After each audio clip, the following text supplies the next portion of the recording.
D'abord, je vais quand même donner quelques petites précisions à attaquer. Le premier, c'est que c'est mon premier séminaire en sciences sociales. Le sujet n'est pas traité dans le bouquin. Donc ça a été, je l'ai pris comme un exercice. Il n'était pas traité directement. Donc je l'ai pris comme un exercice pour tirer un peu un autre point de vue de ce qu'on peut tirer du livre. Il reste une question aussi qui quand même mérite d'être soulevée, c'est qu'est-ce que c'est qu'une classe populaire? Donc ça, on en parlera un peu dedans. Et aussi, quel pouvait être mon apport et mon positionnement dans un séminaire de sciences sociales. Je n'ai pas cherché à jouer aux chercheurs, aux professeurs de sciences sociales. Donc je vais plutôt assumer vraiment le fait d'intervenir en tant qu'acteur du mouvement social, donc non universitaire. Parce que je pense que c'est ce qui pourra apporter le plus. Ça ne sert à rien que je fasse moins bien qu'un professeur de sciences sociales. Et que j'apporte au contraire plutôt une vision globale qui est, à mon avis, quelque chose qui vous intéressera plus. Donc merci Fabrice. Le livre qui a été commis il y a 2 ans a ouvert à beaucoup de réflexions. Et notamment une qui a été le concept d'écologie politique, c'est quand même très étonnant parce que quelques mois après l'apparition du livre Utopia, m'a demandé d'intervenir à son université d'été sur qu'est-ce que c'est que le concept d'écologie politique, alors que le concept d'écologie politique n'est absolument pas traité dans le livre. Eux l'ont vu, oui, eux l'ont vu, et donc du coup c'était très intéressant de voir que les gens s'étaient appropriés le livre, ils avaient vu quelque chose que nous-mêmes on n'avait pas traité. Et donc, ça a permis là aussi de faire sortir d'autres propos. Là, l'idée qui était intéressante, ce qui a émergé depuis 2 ans dans la réflexion qu'on mène, c'est que l'écologie politique est une critique du pouvoir. Donc moi, je vais surtout m'asseoir là-dessus aujourd'hui. D'abord, en introduction, là, je vais juste dire qu'il y a 3 apports, à mon avis, fondamentaux d'écologie politique. On va dire à la pensée de gauche. La première, c'est la notion d'environnement de vie. Il y a une forme de prise de conscience des ressources naturelles, des liens entre l'humanité et une expression que j'aime bien qui s'appelle le vaisseau Terre. Je trouve que c'est une belle image. Je pense qu'il faut beaucoup parler par métaphore. La métaphore condense la pensée et c'est très intéressant d'avoir ce genre d'outil. Donc prise de conscience de la biodiversité, la critique du développement, la critique du mode de vie, aussi bien collectif qu'individuel, ça c'est quelque chose d'important. Et évidemment, le fait de lier à tout cela un angle psychologique, c'est-à-dire une analyse psychologique, qui est, j'ai envie de dire, une nouveauté, qui est un peu un espèce de tabou souvent dans la pensée de gauche. On n'ose pas aller sur ce terrain-là, on reste dans le macroscopique, dans le social, on n'ose pas faire ce pont entre le sociologique, l'action de la société et les problèmes psychologiques. Il y avait Weber qui avait fait ça dans le protestantisme et capitalisme, l'esprit du capitalisme. Donc ça, il avait ouvert la porte à ça, et de ce point de vue-là, l'écologie politique se met vraiment dans cette ligne. Le deuxième apport, à notre sens, c'est la distinction entre conditions de vie et la vie. Alors pour illustrer ça, moi je prends toujours un exemple qui est un rendez-vous à la fête de l'UMA et dans un salon de bio. À la fête de l'UMA, vous avez parlé des conditions de vie, du chômage, de la retraite, de la famille, pas trop la famille, mais voilà, ça fait partie des conditions de vie, de la santé, de l'école. Allez dans un salon bio, vous allez parler aussi de conditions de vie, c'est-à-dire comment faire votre jardin bio, comment construire un habitat climatique, comment vous organiser en AMA, et aussi de sujets qui sont complètement annexes, que vous ne trouvez pas à la fête de l'UMA, c'est-à-dire la sexualité, les rapports entre les hommes et les femmes, comment vieillir correctement, comment avoir une vie heureuse, comment vous soigner et en même temps apporter du bonheur dans votre vie. Et ça, cette distinction entre la condition de vie et la vie, c'est quelque chose de fondamental parce que dans la gauche de gauche, la plupart du temps, la problématique du bonheur et de la vie heureuse est complètement passée sous silence. Et il y a souvent une subordination de l'un par rapport à l'autre, aussi bien dans le modèle, j'ai envie de dire, l'homo soviéticus, qui disait, ben voilà, changez les conditions sociales et vous aurez un homme nouveau qui sera heureux. C'est très bien que ce n'est pas parce que vous avez un travail, la retraite et la santé que vous serez heureux. et ça vous donnera peut-être aussi envie de faire la guerre, si vous êtes pas loin. Et ou alors, évidemment, le modèle du consommateur, qui est le modèle occidental, américain, qui nous envahit de plus en plus. Consommer, puis évidemment, où serait-ce que vous consommez, puis on voit bien qu'au final, ça ne marche pas très bien aujourd'hui. Il y a fort heureusement des critiques là-dessus. Voilà. Donc, il fallait que je trouve à placer les classes populaires là-dedans. Donc, l'idée, effectivement, ce serait de regarder les interactions des classes populaires avec l'ensemble de ces trois apports. Bon, là, moi, je vais me concentrer sur la critique du pouvoir. Enfin, l'écologie comme critique du pouvoir. C'est de ça dont on va traiter une première partie. Je vais faire deux parties rapidement. Et alors, je précise écologie politique comme critique pratique du pouvoir. Il y a plusieurs éléments dans le chaudron de l'écologie politique, qui est en fait une espèce de grosse marmite, tel qu'on l'a vu nous. C'est pour ça qu'on a commis un livre qui permet, parce qu'on se disait, voilà, ça ne sert à rien que les gens pataugent là-dedans. Il faut trouver du lien, il faut trouver des articulations. Parce qu'une théorie sociale et politique, c'est nécessairement quelque chose de construit, d'ordonné, et qui tente à expliquer différents aspects de la société. Si vous mettez un peu de carotte, un peu de patate, un peu de tout, et que vous touillez, vous n'avez pas forcément une théorie sociale et politique. Et donc, du coup, vous avez quelque chose qui est impropre à l'action sur la société, parce qu'évidemment, tous les éléments sont complètement décorrélés les uns les autres.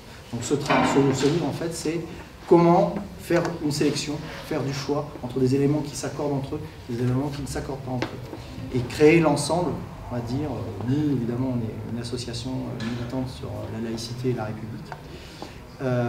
Donc on a montré que l'écologie politique, républicaine, laïque, elle existe. Et on montre comment est-ce que tous les éléments en agriculture, en technique, en sciences, en revenus universels, peuvent s'accorder là-dedans et s'emboîtent les uns dans les autres pour créer quelque chose qui est cohérent. Donc, dans le chaudron global de l'écologie politique, on trouve plusieurs éléments qui amènent à la critique du pouvoir. La première, c'est, je mettais que beaucoup de marxistes anti-soviétiques fondent leur analyse, leur lecture de Marx sur les Grundrisse. La plupart du temps, évidemment, ça leur a valu d'être exclus du PCF. Donc, du coup, ils sont retrouvés en écologie politique. Je cite cet ouvrage qui est absolument, à mon sens, majeur. C'est celui de Moïse Postov, paru en 2001, je crois, traduit en français en 2007. Temps, travail et domination sociale. Globalement, on ne peut plus lire Marx comme on le lisait avant, depuis ce travail. Voilà. C'est aussi simple que ça. C'est-à-dire qu'on a une vraie lecture de Marx aujourd'hui, tenant compte de tous les écrits, et pas seulement uniquement de la Vulgate soviétique, telle qu'elle a été mise en place depuis 1921. Les Grundrisse ont été publiés en 1938. Et ils sont nécessaires à la lecture du Capital. Donc on voit bien toute l'erreur qui a pu être commise pendant tout un siècle. Et justement, chez Postcom, c'est tout ça. Moi, j'invite vraiment à la lecture de ce livre qui n'est pas facile, mais vraiment, c'est une base fondamentale. Il y a les fonctionnements autres que le modèle hiérarchique pyramidal, qu'on trouve par exemple dans l'habitat participatif, dans les monnaies locales. Des modes d'organisation en réseau, qu'on trouve dans les sur Internet, dans les ALAP, où Internet est quand même une structure technique pensée dans le but de ne pas fonctionner sur le mode pyramidal. On a des pratiques de santé alternatives. Là, c'est très très important, je pense, d'introduire ce propos-là, parce que la question du corps est fondamentale. On est dans une fac de sciences sociales, il me semble, un type qui s'appelle Foucault, qui pourrait vraiment expliquer en quoi la maîtrise du corps est un pouvoir fondamental, enfin rien que la domination masculine sur les femmes, qui représente quand même la moitié de l'humanité, relève d'abord d'une domination sur le corps. Donc ça, c'est quelque chose de fondamental. Je ne vais pas développer ça, mais c'est vraiment quelque chose qui mériterait beaucoup de temps. Gors, dans Adieu au prolétariat, ouvrage aussi que j'invite à lire, je ne sais pas s'il existe beaucoup encore d'exemplaires,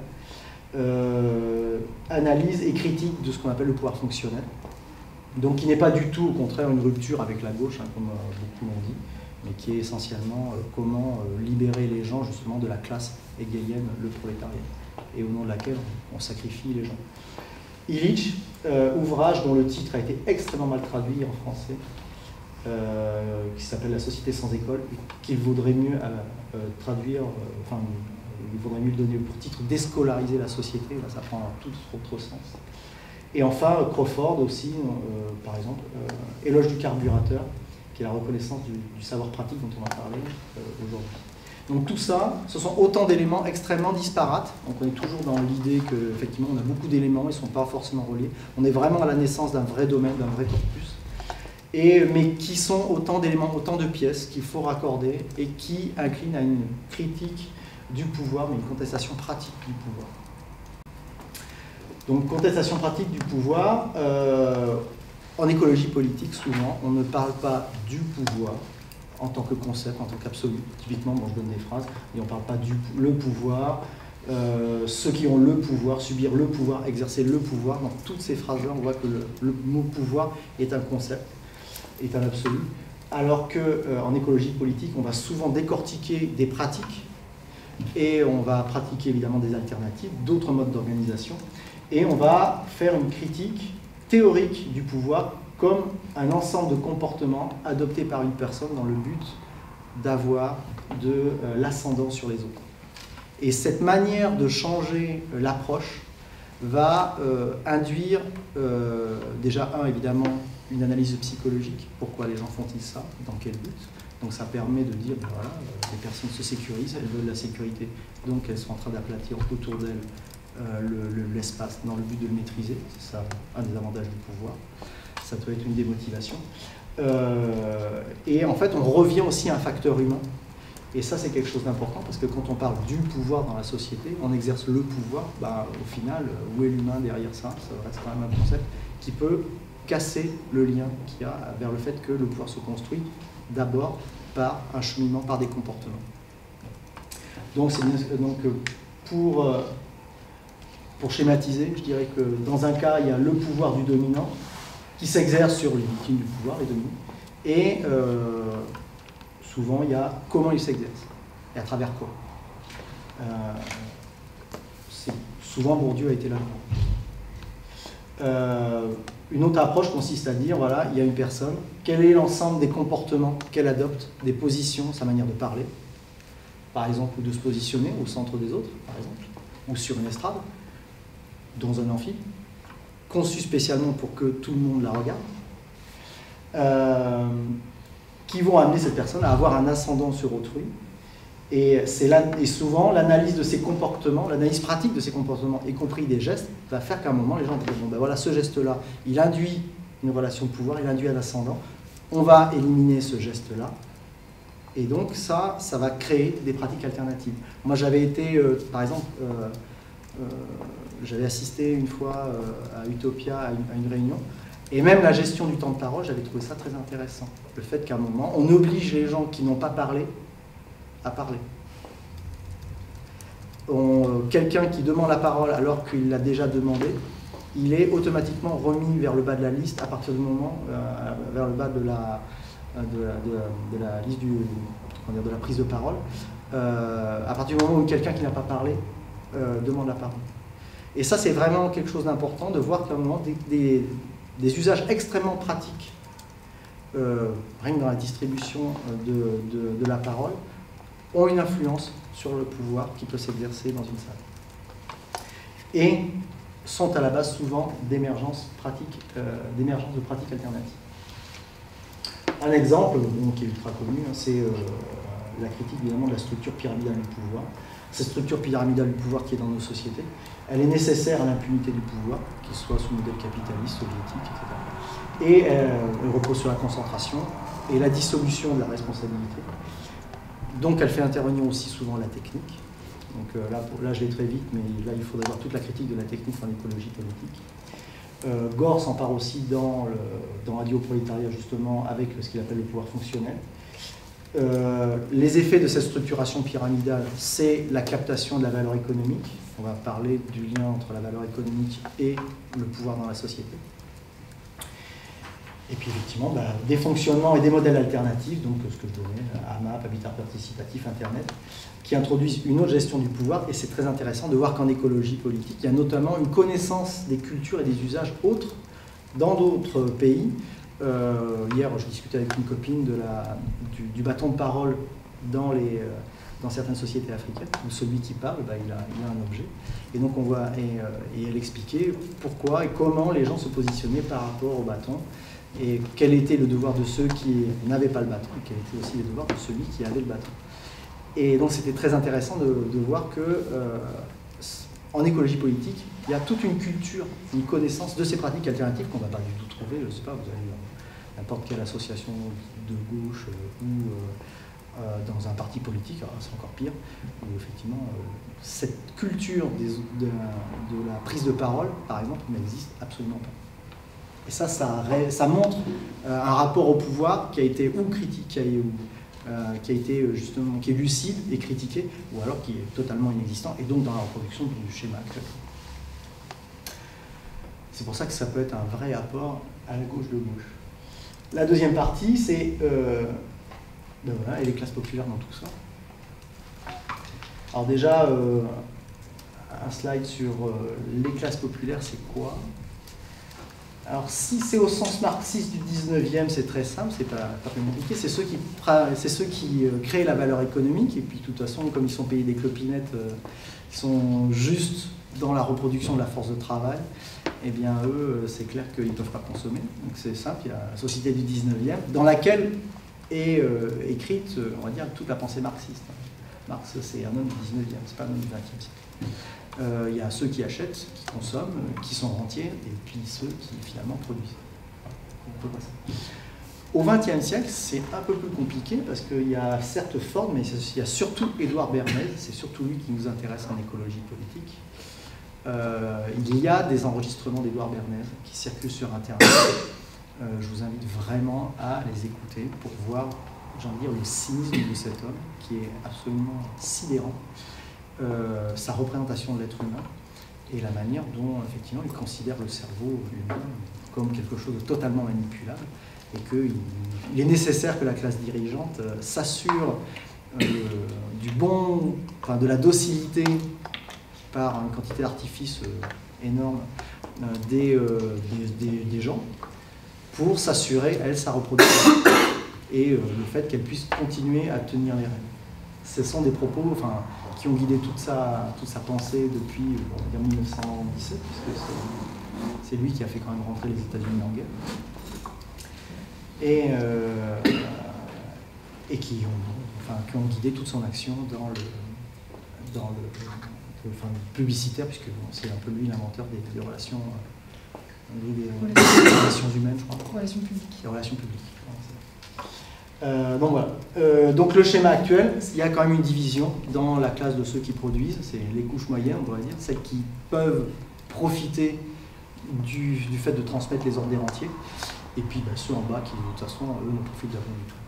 Alors évidemment, et on peut aussi relever qu'on peut être un peu patient, parce que dans pas longtemps, il y aura plus beaucoup de classes moyennes, et du coup, ça résoudra le problème de manière, on va dire, radicale. Donc l'écologie politique et les classes populaires, je vais traiter deux sujets.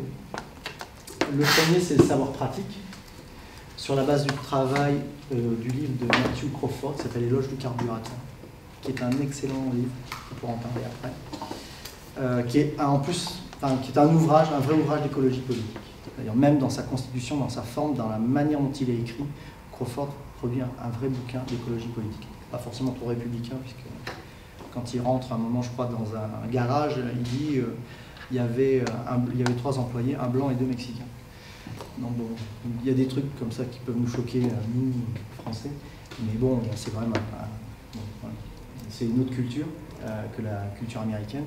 Mais par contre, quand on a mis un peu ce filtre-là, on découvre un vrai livre qui porte vraiment beaucoup de choses. La gestion du pouvoir dans la société. Et là, je me baserai sur le travail de Friot.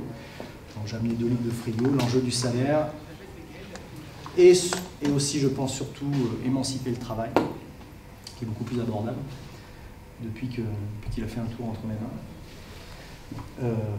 Voilà. Le savoir pratique.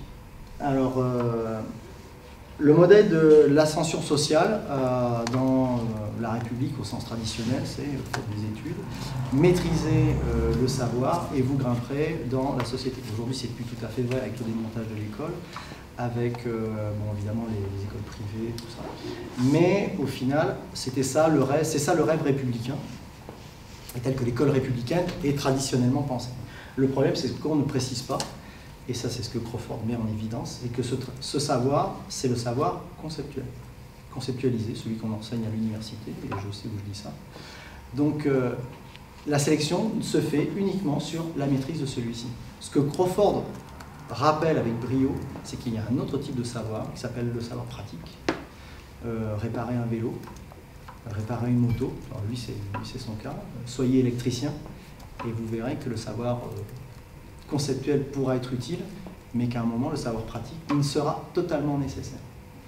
Et aujourd'hui, déjà il y a un vrai diktat, enfin il y a un vrai diktat qui est fait, c'est-à-dire que le savoir, ce n'est uniquement, quand on parle du savoir, on entend uniquement le savoir conceptualisé, c'est-à-dire il y a une négation totale du savoir pratique.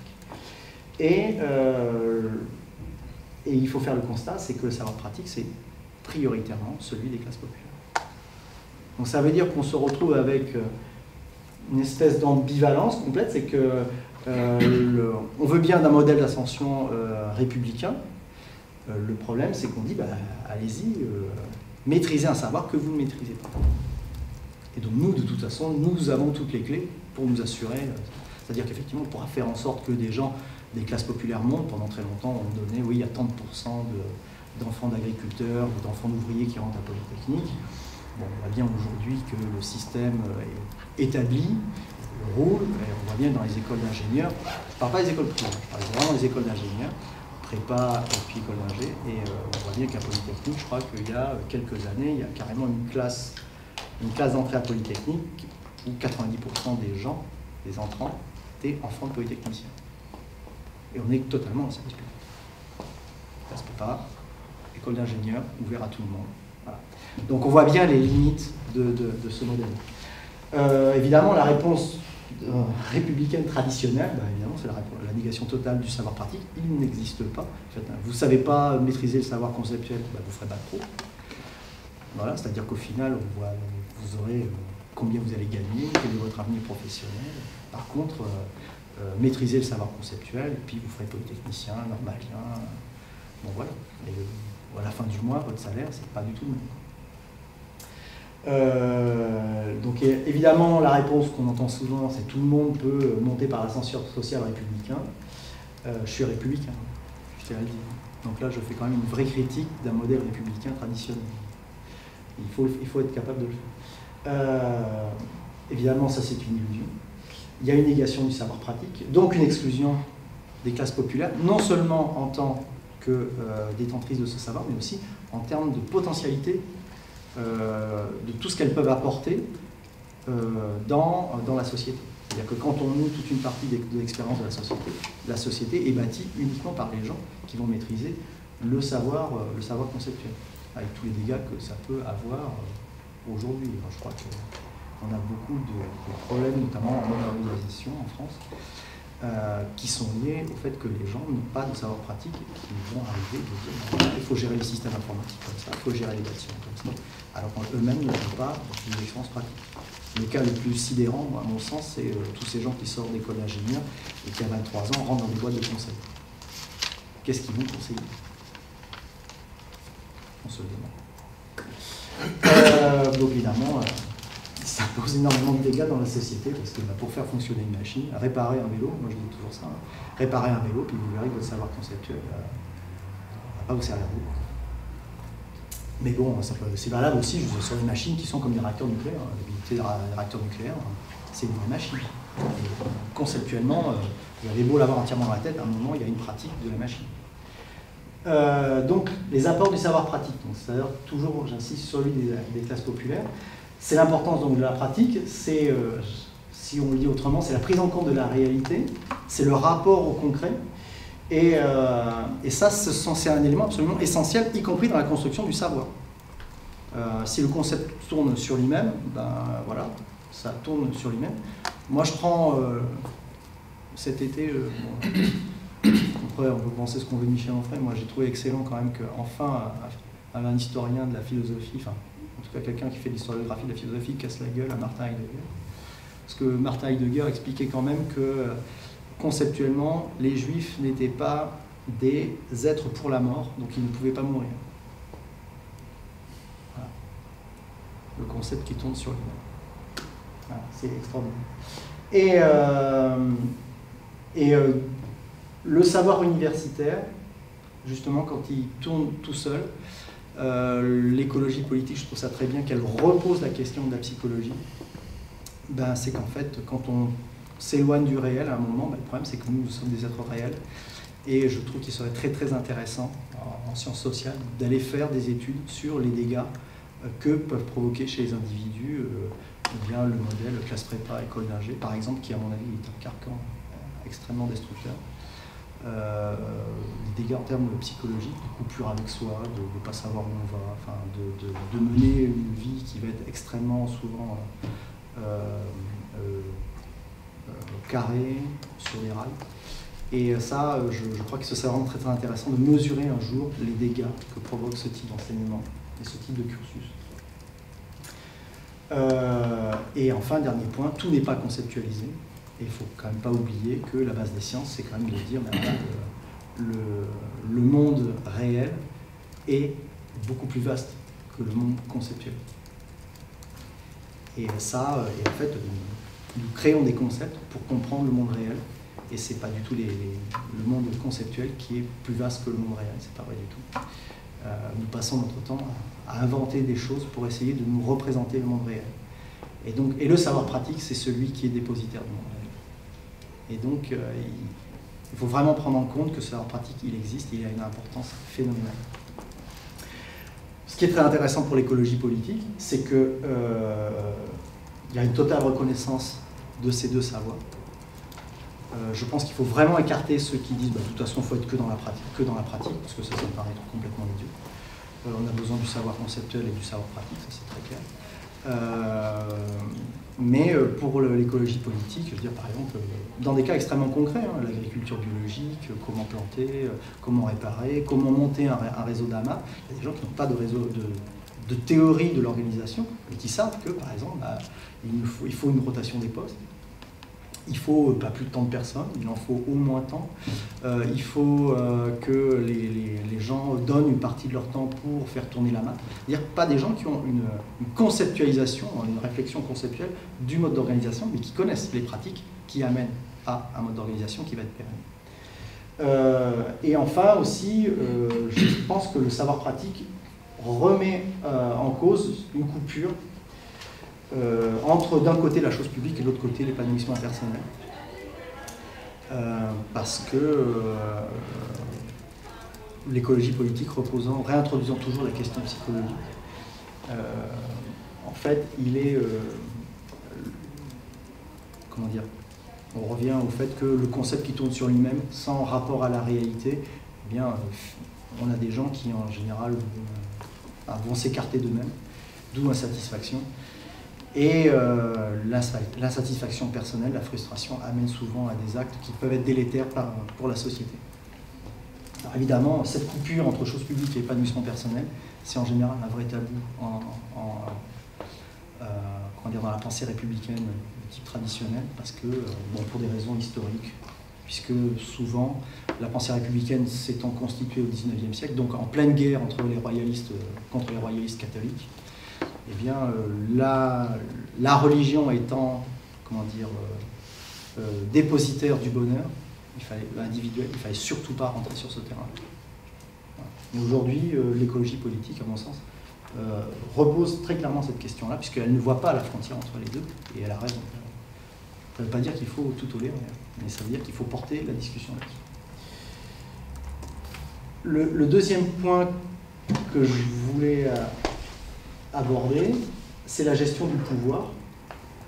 Alors quand je suis allé voir Bernard Friot en 2011, que je lui ai dit « Bernard, tu fais de l'écologie politique », il a tout sauté un peu, parce qu'il ne s'en cache pas, il est militant du PC depuis 20 ans. Donc quand on va avoir un gars comme ça, qu'on lui dit « Monco, tu fais de l'écologie politique », c'était un peu compliqué pour lui à avaler. Mais bon, je lui ai quand même mis en évidence que sa lecture de Marx est sur la ligne de Moïse Poston. Bon, Poston a produit son bouquin bien après, évidemment. Mais bon, comme c'est lui qui synthétise vraiment cette lecture de Marx, cette véritable lecture de Marx, voilà, je m'en sers comme modèle. Mais évidemment, Friot faisait cette lecture de Marx avant que Poston publie son bouquin. Chez lui aussi, il y a une remise en cause de la nature de la valeur et de la détermination de la valeur économique. qu'on retrouve aussi chez Gors et qu'on retrouve très clairement en écologie politique, de manière générale. Il y a un questionnement sur le travail, évidemment, qu'est-ce qui produit la valeur économique, et aussi un questionnement sur le pouvoir, c'est même au centre du propos de Friot, ça c'est très clair. Et tous ces éléments sont présents dans le corpus de l'écologie politique. À l'inverse, ils ne sont pas tous présents dans, on va dire, le corpus de la gauche traditionnelle. Par exemple, la lutte des classes, souvent dans la gauche traditionnelle, c'est la lutte pour se répartir la valeur économique produite. C'est-à-dire quel pourcentage, tout le monde a vu, il y avait 30% pour les profits, 70% pour les salaires, et puis après la lutte des classes, bah, évidemment on la perd un peu, donc du coup on arrive à 40% pour les profits et 60% sur les salaires. Puis on dit, bah, la lutte des classes c'est ça, bah, non c'est totalement faux, c'est pas ça du tout la lutte des classes. Donc les rappels fondamentaux de Friot, c'est qu'il n'y a pas de société humaine sans pouvoir, ça n'existe pas. Il y a toujours du pouvoir, et des relations de pouvoir, et des liens de pouvoir, et donc des comportements de pouvoir dans toute société humaine. Et ce sera, on va dire, toujours le cas, sauf peut-être dans les sociétés complètement angéliques, mais dont on ne va pas parler, parce que nous ne saurons pas, enfin, quelqu'un ne saura pas. Le pouvoir dans la société est totalement lié au pouvoir économique. Le pouvoir économique, c'est qui détermine la valeur économique et qui détermine ce que vaut, par exemple, tel travail concret. Une personne va faire une tâche, par exemple, elle va servir de l'eau, est-ce que ça vaut valeur économique? Et dans quel contexte et pourquoi? Une personne écrit un livre, enseigne, transmet du savoir, fait une chaussure, balaye du sol, dans quel contexte ça vaut de l'argent? Combien ça vaut de l'argent? Et puis si ça n'en vaut pas, pourquoi? Donc là, on est vraiment dans une construction idéologique. C'est pour ça que la lutte des classes, c'est en fait la lutte pour avoir le droit de déterminer la valeur économique. C'est-à-dire, et pas uniquement combien ça vaut, hein, c'est de dire ceci vaut quelque chose, ceci ne vaut rien. C'est ça la lutte des classes. Et quand ça vaut quelque chose, combien ça vaut. Donc c'est pas du tout comment on se répartit le gâteau, le camembert du PIB. Ça n'a rien à voir. C'est comment on détermine la valeur économique. Quel travail concret, pourquoi. Et bien là, l'exemple le plus parfait, c'est celui de l'économie politique. Hein. C'est le travail qui a été fait, on va dire, par les penseurs de la classe bourgeoise, on va dire Adam Smith et Malthus, par exemple, pour citer que. Les ouvrages, enfin, La richesse des nations, c'est d'abord un ouvrage politique, c'est d'abord un ouvrage idéologique. C'est dire à un moment, voilà, ce qui vaut de l'argent, c'est ça, ça n'en vaut pas. C'est ça que dit Adam Smith. Et typiquement, évidemment, il dit, bah, les rentiers de la terre ne produisent rien. Donc leur travail concret ne vaut pas valeur économique. Nous, investisseurs, et nous, travailleurs, parce qu'au début, évidemment, on utilise un antidote, nous créons la valeur économique. C'est nous qui devons avoir le droit de décider politiquement des destinées. C'est ça. Et aussi ce que dit Friot, c'est qu'il y a la nécessité absolue d'avoir un lieu de conflit pour gérer le pouvoir, donc gérer la valeur économique. Voilà. Non, il ne pleut pas dehors.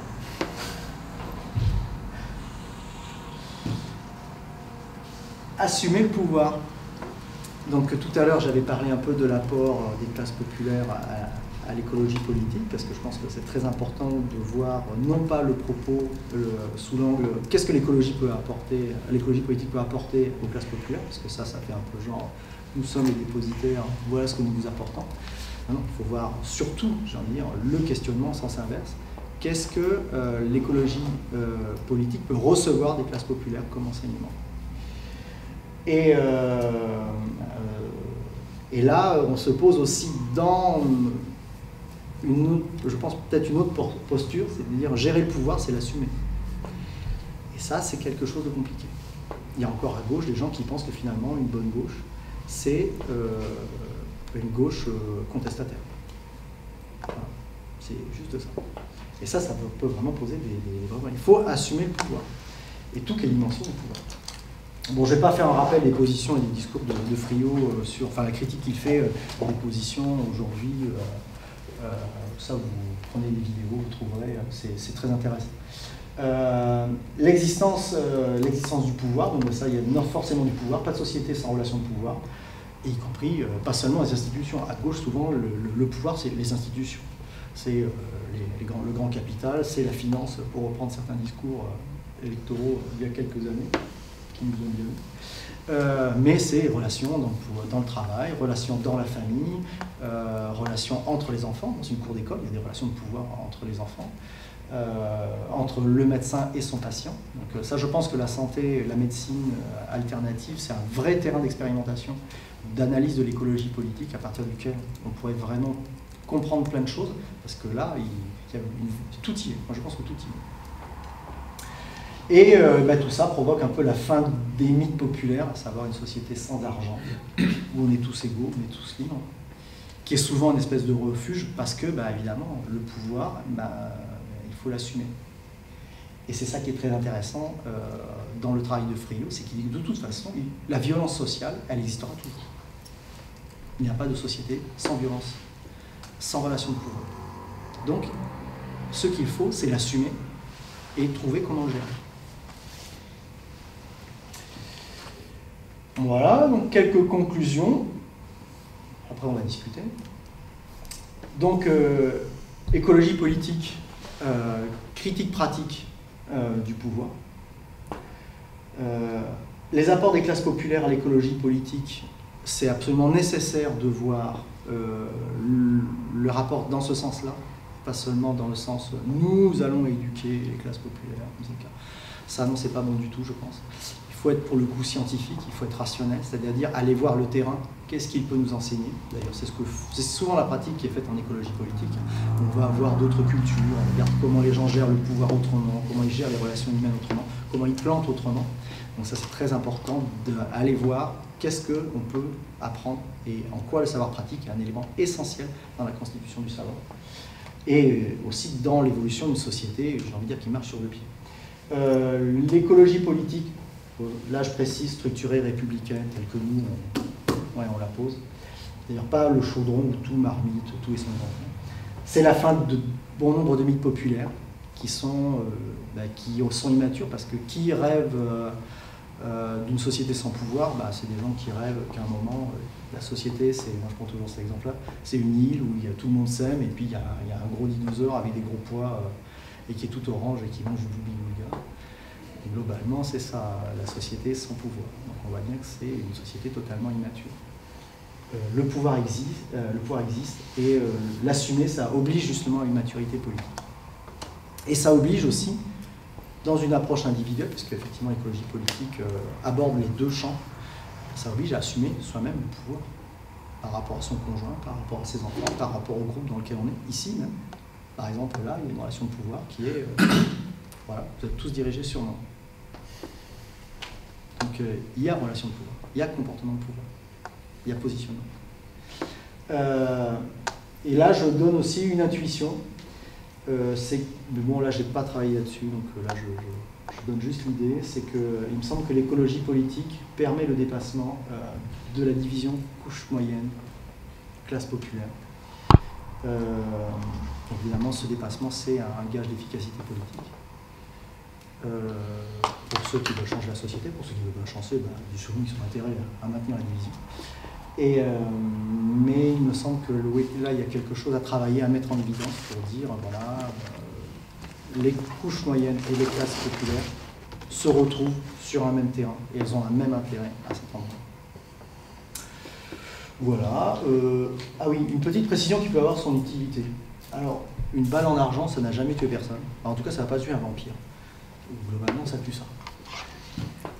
C'est par rapport à un article que j'ai lu dans l'Humanité. Voilà, dernièrement. C'est quoi C'est sur le Ah, un Libéron. Voilà. Merci. Merci bien. Donc, maintenant, on a du temps. J'amorce un peu la discussion, en fait. Alors, par rapport, j'avais envie de te poser une question sur les technologies d'information, mais en fait, c'est un peu secondaire. Parce que ça prend une place assez importante, en fait, dans le bouquin, mais peut-être c'est plus intéressant de rester sur d'autres aspects que tu as mis en évidence dans la présentation. Tout ce lien, tout ce lien. Ouais, alors, bon, pour ce qui est des savoirs pratiques, je veux dire que je ne fais pas de complexe, parce que je suis au moins autant mécanicien que philosophe. Donc, pas de problème. Le vélo, ça ne pose aucun problème. Mais il reste quand même que, pour prendre la défense, en quelque sorte, du sport pour voir un petit peu, tu vois, pour te mettre un peu au défi de tes positionnements. S'il y a une insistance sur le savoir conceptuel, c'est aussi parce que le savoir conceptuel, c'est celui qui permet justement de sortir de la situation concrète pour voir quelque chose de plus large. Ah oui.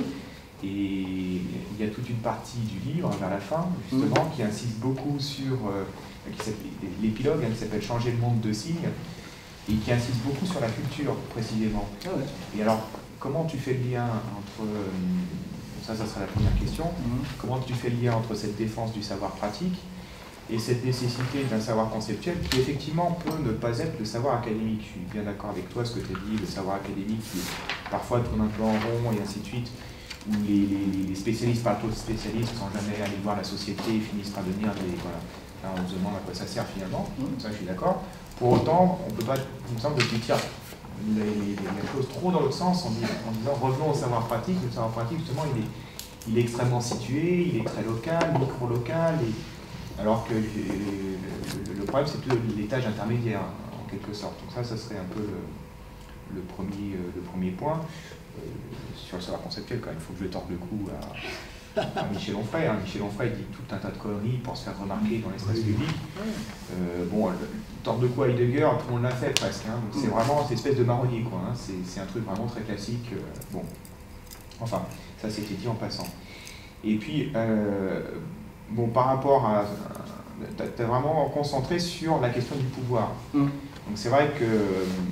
Du coup, à la fois c'est intéressant et à la fois on se dit oui, mais alors quand même l'écologie, il y a quand même les écosystèmes, il y a quand même... Ouais. Et alors, alors comme tu as décidé de ne pas en parler, c'est un peu embêtant. Non mais vas-y. Non, on peut dit, non mais dans ta présentation, tu as dit il y a 3 points, environnement de vie, critique du pouvoir, conditions de vie. Et il t'a dit je vais parler du deuxième. Donc du coup, c'est un peu embêtant de te poser des questions sur les deux choses dont tu as parlé. Mais je prendrais la chose de la manière suivante en disant que finalement tu observes, je pense, de manière assez juste la pratique du pouvoir des écolos, que moi j'explique en disant que c'est la question du pouvoir en écologie est une question culturelle.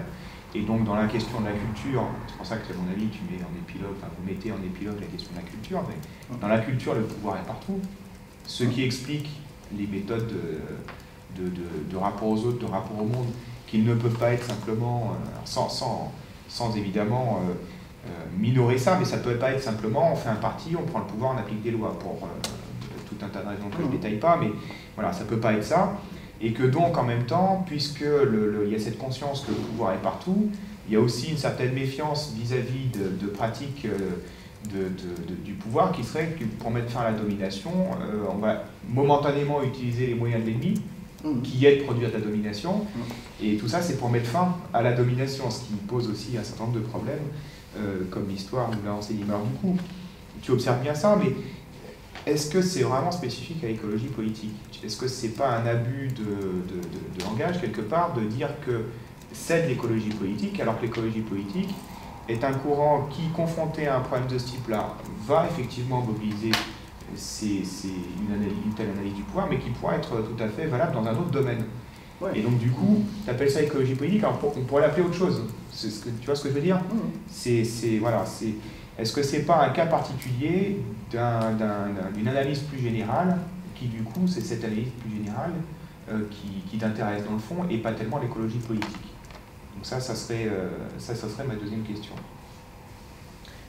Bon, voilà, c'est juste pour amorcer après. Je sais pas, est-ce qu'il y en a d'autres qui... Puis après, je peux faire bon, habituellement, ce qu'on fait, c'est que je réponds à une question. Ouais, à celle que je t'ai posée, puis ensuite, après, je te fais aussi une petite remarque sur... il y a un rapport de pouvoir... il faut faire attention aux pratiques, au savoir pratique. Tu arrives avec ton savoir conceptuel, tu ne sais pas comment marche le séminaire. Non, pas du tout. Et effectivement, le choix, c'est de laisser parler une personne qui a travaillé sur quelque chose de manière assez importante. Donc il lui faut un certain temps pour développer son propos. Et ensuite on inverse progressivement les rôles, c'est-à-dire qu'il y a quelqu'un, là c'est moi, mais ça peut être quelqu'un d'autre, qui a préparé, qui a lu le livre, qui a préparé des questions. auxquelles tu réponds pour commencer à élargir et ensuite tout le monde pose des questions. En fait. Et ça aussi, c'est une pratique, mais qu'on peut tout à fait remettre en cause. Hein. Alors, justement, en fait, pour expliquer un peu pourquoi je fais des interventions courtes, c'est justement pour des questions d'aplanissement du pouvoir. Parce que l'éducation populaire, peut-être qu'au début on l'a enseigné, on arrive, on a une intervention, on a 2 heures dans une salle, donc du coup, évidemment, on arrive, on est à une tribune, c'est intéressant d'être à une tribune, tout le monde est devant, rangé en réunion, c'est excellent, les bons élèves devant, sauf un contestataire qui est au fond. Et du coup, on parle pendant 1h30, évidemment, quand on se plante, c'est toujours 1h40, donc du coup, les gens se dépêchent de poser une question, et on fait 3 questions, tout le monde ressort frustré, emmerdé, et aussi, avec ce schéma, un sachant, des gens qui sont là juste pour recevoir. Au fur et à mesure, j'ai commencé. Donc là, je me mets vraiment dans la position de, comment dire, pour casser le pouvoir, c'est-à-dire je parle de mon expérience personnelle. Je ne vais pas vous donner des concepts, je ne vais pas vous dire des pratiques, c'est comme ci, comme ça, je vous donne mon expérience personnelle. Justement pour qu'elle soit critiquable. Et non pas qu'elle se pose en étant, voilà, le sachant, moi j'ai les livres, j'ai la science, je ne fais pas ça. Donc là, c'est un autre positionnement à avoir. Et vous regarderez après les discours qu'on peut entendre, c'est comme ci, c'est comme ça. Dès qu'une personne commence à employer la 3e personne, ça commence un peu, dès qu'elle commence plus à parler d'elle, ça peut être un peu difficile. Donc moi, ce que j'ai fait, c'est que j'ai commencé à réduire mon temps d'intervention. Et à la fin, bon là, je ne sais pas combien de temps j'ai parlé, peut-être une demi-heure, peut-être beaucoup en plus. Ça m'est arrivé de faire des interventions d'1 quart d'heure. Donc quand j'arrive, les gens, ils ont pris toute leur soirée, ils écoutent un mec pendant 1 quart d'heure, et des fois, ça grogne un peu. Et en fait, après, ce qui se passe, c'est que, du coup, après, j'arrive, écoutez, maintenant, on va parler. Parce qu'après tout, je ne reconnais pas plus que vous. Vous avez autant de savoir que moi. Donc on va se mettre à parler. Et finalement, c'est beaucoup plus enrichissant de discuter avec les gens dans ce processus-là, où on se rend compte que, voilà, toi tu vas donner certains propos qui vont répondre à une partie de ce que tu vas dire. En fait, après, dans le reste du temps, moi j'ai quasiment pas parlé, j'ai juste me passé mon temps à dire, vous avez répondu à mademoiselle, qui a aussi répondu un peu à monsieur. Et en fait, c'est là où on voit, où les gens repartent avec une expérience en disant, le savoir c'est une construction collective. Et ça, en termes d'éducation populaire, c'est un vrai trésor. Après, je veux dire, acheter des bouquins, lire des trucs, tout le monde est capable de le faire. Tout le monde. Internet est pour ça un outil de savoir extraordinaire. Tout le monde est capable d'aller sur Internet, de voir un truc, j'ai entendu ça, je m'y mets. Par contre, la prise de conscience que le savoir est une construction collective, alors ça, il faut expérimenter. Oui, non, mais c'est pour ça qu'en termes de temps de parole, et c'est pour ça que ça ne me dérange pas d'être interrogé, y compris sur des choses qui ne sont pas, dans l'exposé, parce que justement, il faut se mettre en défaut, se mettre en porte-à-faux pour ouvrir la discussion. De toute façon, je n'ai pas du tout la prétention d'avoir réponse à tout. La question du pouvoir au cœur de l'écologie politique. Oui. Alors, d'abord, j'ai parlé du positionnement savoir-pratique et savoir conceptuel, parce que ça va être plus rapide. Pourquoi est-ce que je remets un grand coup sur le savoir-pratique? Parce que pendant des années, on a complètement écrasé le savoir-pratique, voire on l'a même nié. On n'entend pas parler. Le savoir, c'est uniquement le savoir, entre parenthèses, conceptuel. C'est le seul qui existe. Et ça, moi, ma position, c'est qu'il faut marcher sur 2 jambes. C'est-à-dire qu'il ne s'agit pas de dire remplacer la jambe droite par la jambe gauche, ça me paraîtrait complètement idiot, donc ça, en ce sens, je suis tout à fait d'accord. À un moment, les apports du savoir conceptuel sont absolument énormes. Comme tu disais, vision globale, capacité à transposer, c'est-à-dire raisonner par homologie. Tiens, j'ai telle situation, est-ce que ça ne pourrait pas se reproduire là? Enfin, en sciences, notamment dans les sciences dures, en sciences physiques, on fonctionne énormément. Tiens, tel raisonnement fonctionne en mécanique, tiens, est-ce qu'il ne pourrait pas marcher en électronique? Bon, voilà, c'est quelque chose qui est totalement courant. Donc ça, on est vraiment dans l'apport du savoir conceptuel. Après, l'idée de ramener le savoir pratique à sa juste place, c'est-à-dire une place équivalente, c'est de dire à un moment, les deux doivent fonctionner ensemble. C'est ça le positionnement qu'il faut avoir. Donc là, je remets un grand coup d'accélérateur aujourd'hui, je voulais vraiment mettre ça là-dessus, pour dire, pour que cette question se pose, vraiment. Il ne s'agit absolument pas de dire le savoir pratique vaut plus que le savoir conceptuel. Alors ça, c'est une erreur totale.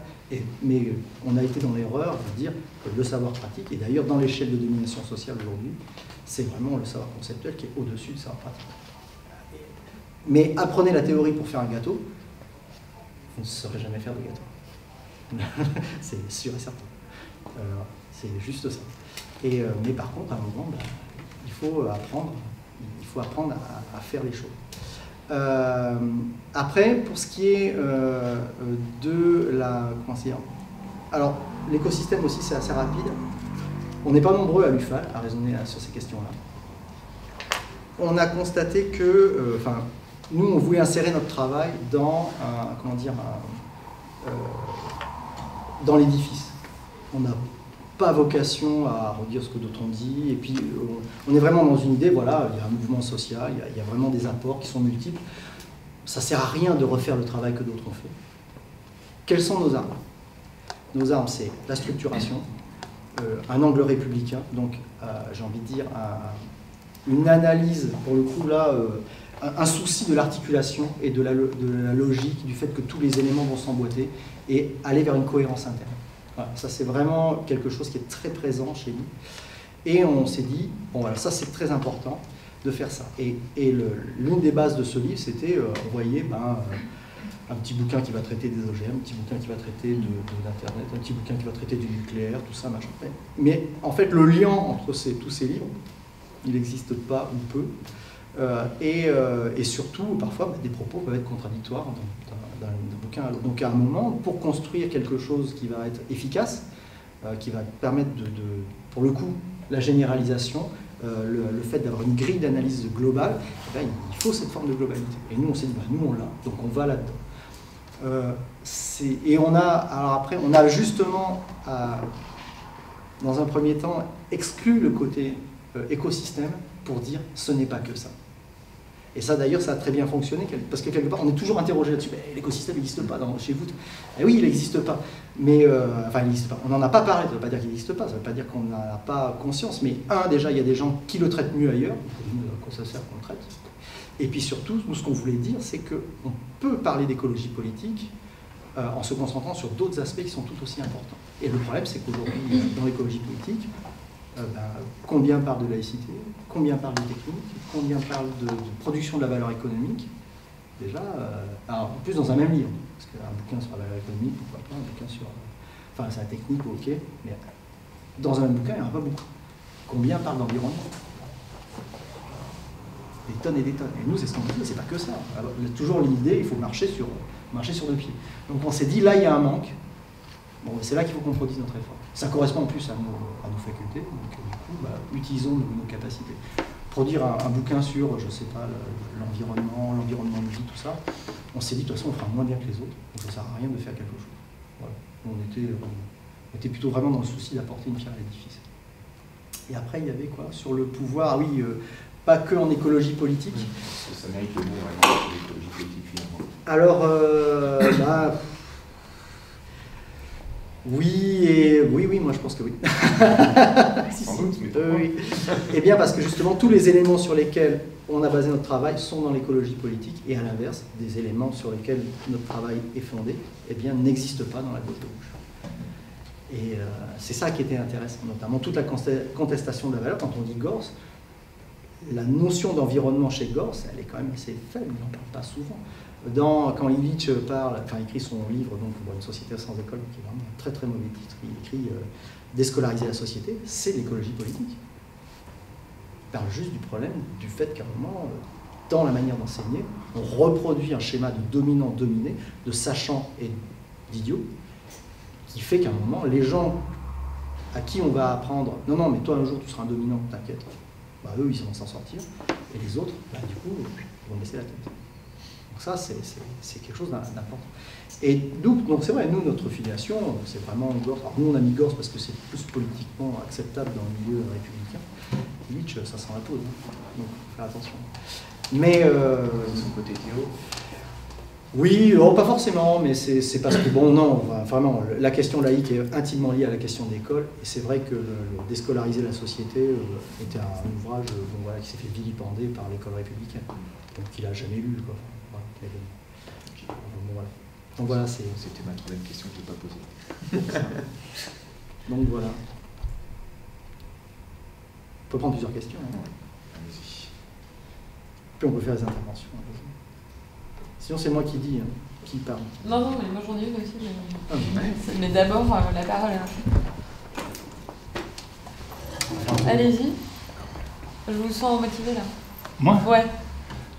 Oui, moi c'est sur la présentation, je trouve intéressant les sujets qui ont été abordés et les ouvrages qui ont été cités qui sont passionnants, mais je trouve qu'on passe un peu à côté du fait générateur, c'est-à-dire la question notamment du capitalisme est pas traitée et il me semble que ça aurait été intéressant, notamment la manière dont Gorce le présente, etc. Au regard des classes populaires et au regard de Marx, on aurait peut-être pu envisager un questionnement sur l'écologie politique et l'anticapitalisme ou la sortie du capitalisme et puis qu'est-ce que l'écologie politique présente comme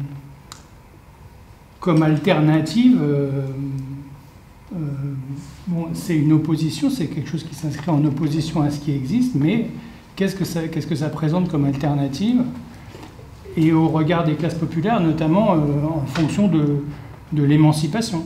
Est-ce qu'il y a dans l'écologie politique, on parle, si on va traiter, est-ce qu'il y a par exemple la possibilité au travers de l'écologie politique d'émanciper la classe populaire et d'en faire un sujet politique et pas simplement un individu ou un prolétaire qui n'a pas voix au chapitre dans la société dans laquelle il existe. Donc là, je pense qu'il y aurait peut-être d'autres pistes à creuser, mais tout ça m'est venu à l'issue de ce que je viens d'écouter, de ce que je viens d'entendre. Voilà, donc je voulais proposer ça peut-être à tous pour rebondir, si vous avez des idées sur ces sujets. Je pensais à Illich aussi, la convivialité, tous ces questionnements et qui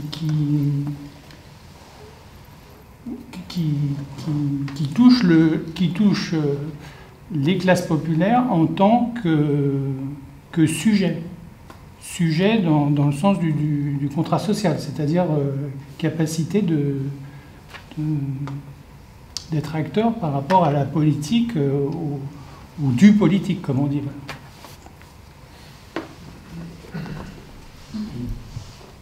Je vais prendre plusieurs questions. Ouais. Ça. Bon, allez, j'y vais parce que en fait, ma question s'inscrit vraiment indirectement dans... Enfin, disons que celle de monsieur est le cadre général, puisque effectivement, la question c'est quel projet de société, quelle interrogation pour le capitalisme, mais c'est peut-être le tome 2 hein, qu'on écrira tous ensemble à l'issue des séminaires. Mais en fait, je vais relire ton exposé à la lecture des médecines non conventionnelles que tu as citées à plusieurs reprises. Et du coup, j'en profite pour faire mon coming out, parce que j'ai fait ma thèse dessus, donc c'est quand même un sujet que je maîtrise, avec l'hypothèse forte que c'était une partie de l'écologie. Donc je ne suis pas du tout en train de m'opposer à cette idée-là. Alors, la première question, enfin ça va être rapide, mais c'est plusieurs questions. La première manière de le voir, c'est comment tu fais porter à des gens qui n'utilisent pas ce terme. Lequel ? L'écologie politique. Ouais. C'est-à-dire quand on demande à des naturopathes, des ostéopathes, des homéopathes s'ils se sentent, ou des vendeurs bio, s'ils sont militants et d'un quelconque courant, ils ne vont jamais te citer, ou alors vraiment, enfin, je ne sais pas dans les entretiens en tout cas, le terme d'écologie politique. Mais pas tant par une méfiance envers l'écologie politique, enfin c'est pas tant l'écologie qui me dérange que la politique. Donc déjà il y a ce refus du militantisme et de la pensée politique unifiée. Donc ça c'est, voilà, ce que tu fais avec ça. La deuxième chose, c'est que je suis à la fois charmée et surprise qu'une institution que je connais mal, qui est l'UNAF, donc UNAF, pardon. Non, pas l'UNAF, c'est l'UFAL. Oh, voilà.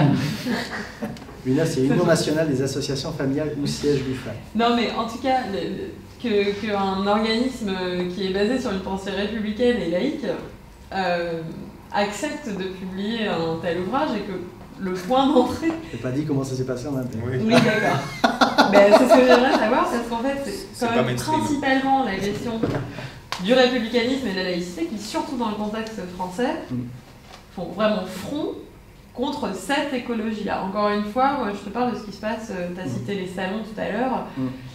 Voilà, notamment dans les salons. Dans les salons, tu as deux parties clairement identifiées. Tu as une partie écologie politique où on fait des conférences et des gens éminents viennent parler, et puis une autre partie où tu as les conférences sur comment vivre plus vieux. Et c'est pas du tout les mêmes acteurs et ces gens se parlent peu quand même. Mais il y a toute une histoire derrière.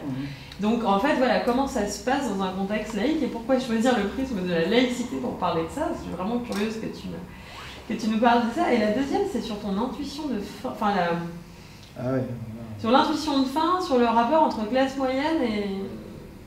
Déjà, moi, il y a plein de choses que je trouve très contestables sur ta division entre savoir populaire et savoir pratique, puisque en réalité, c'est pas une question d'avancée sociale, mais malheureusement, à mon sens, de dégradation de diverses institutions, notamment l'université. J'ai pas franchement l'impression que le savoir conceptuel, en tout cas tel que nous on peut le vivre ici dans ces locaux, soit ce qui est de plus florissant et de plus primé au niveau de la société. Je pense que si on avait fait une bonne fac de com ou une bonne école de commerce, ou une bonne école de commerce, ce serait différent, mais est-ce que ça rentre vraiment dans le cadre de savoir conceptuel? Je ne sais pas. Par contre, ce que j'ai pu remarquer dans le champ des médecines douces, c'est que les classes, c'était plutôt des gens issus de ce que nous, traditionnellement, on appelle les couches les classes moyennes, voilà. Et par contre, il y avait de leur côté, en tout cas des acteurs de ces médecines douces, un travail d'accession à un savoir conceptuel. Alors les cyniques diront que ce sont des pseudosciences.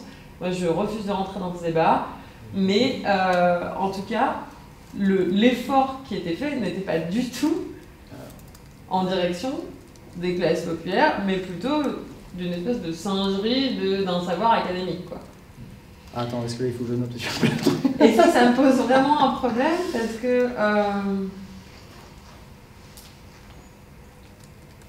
voilà, ça pose vraiment un problème dans le contexte effectivement du projet politique. Toute ta présentation sur le pouvoir consistait à montrer qu'en fait on découpait le pouvoir en plusieurs sections.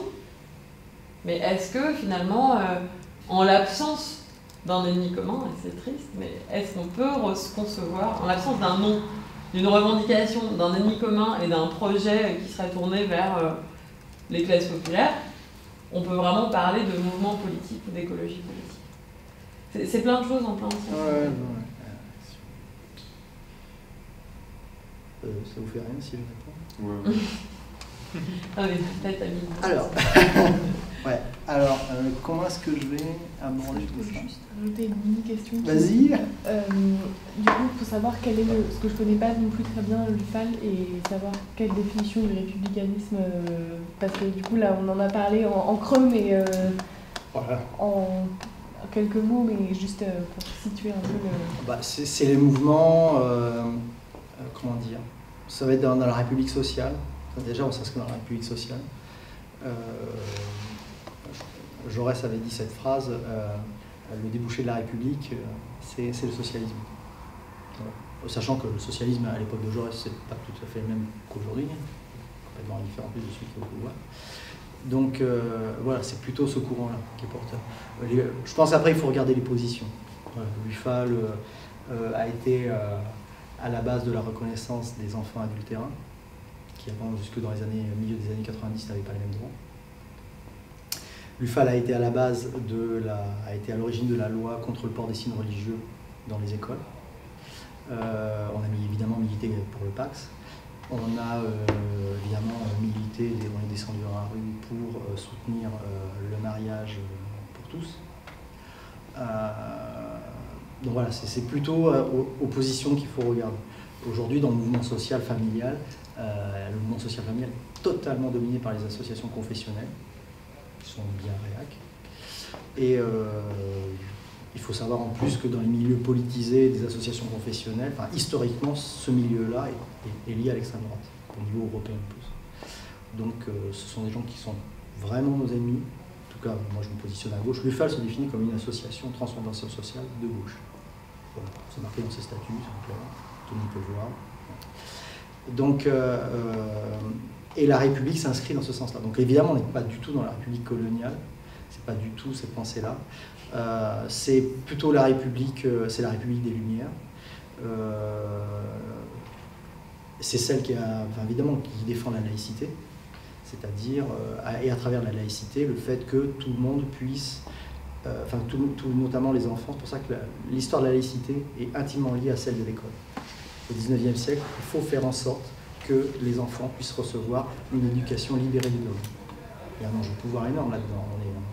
La Restauration n'est pas loin, les catholiques, le cléricalisme entend toujours avoir la mainmise sur la société, et donc légiférer en faveur de sa croyance. Et là, le mouvement républicain se construit contre cela, dans le but, évidemment, de soustraire au cléricalisme, de soustraire au dogme, le fait qu'il s'impose à tous.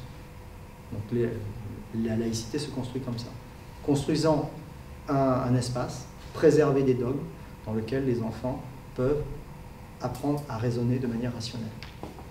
Voilà, c'est ça qui est fait.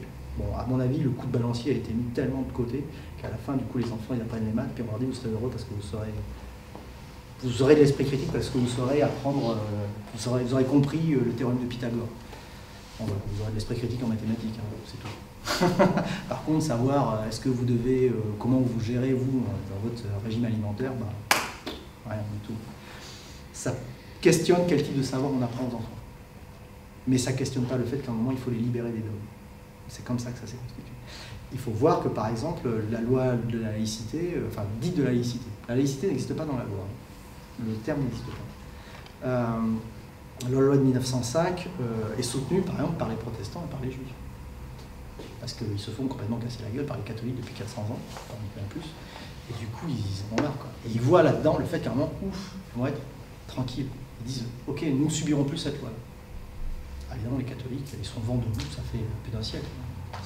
C'est attaqué partout.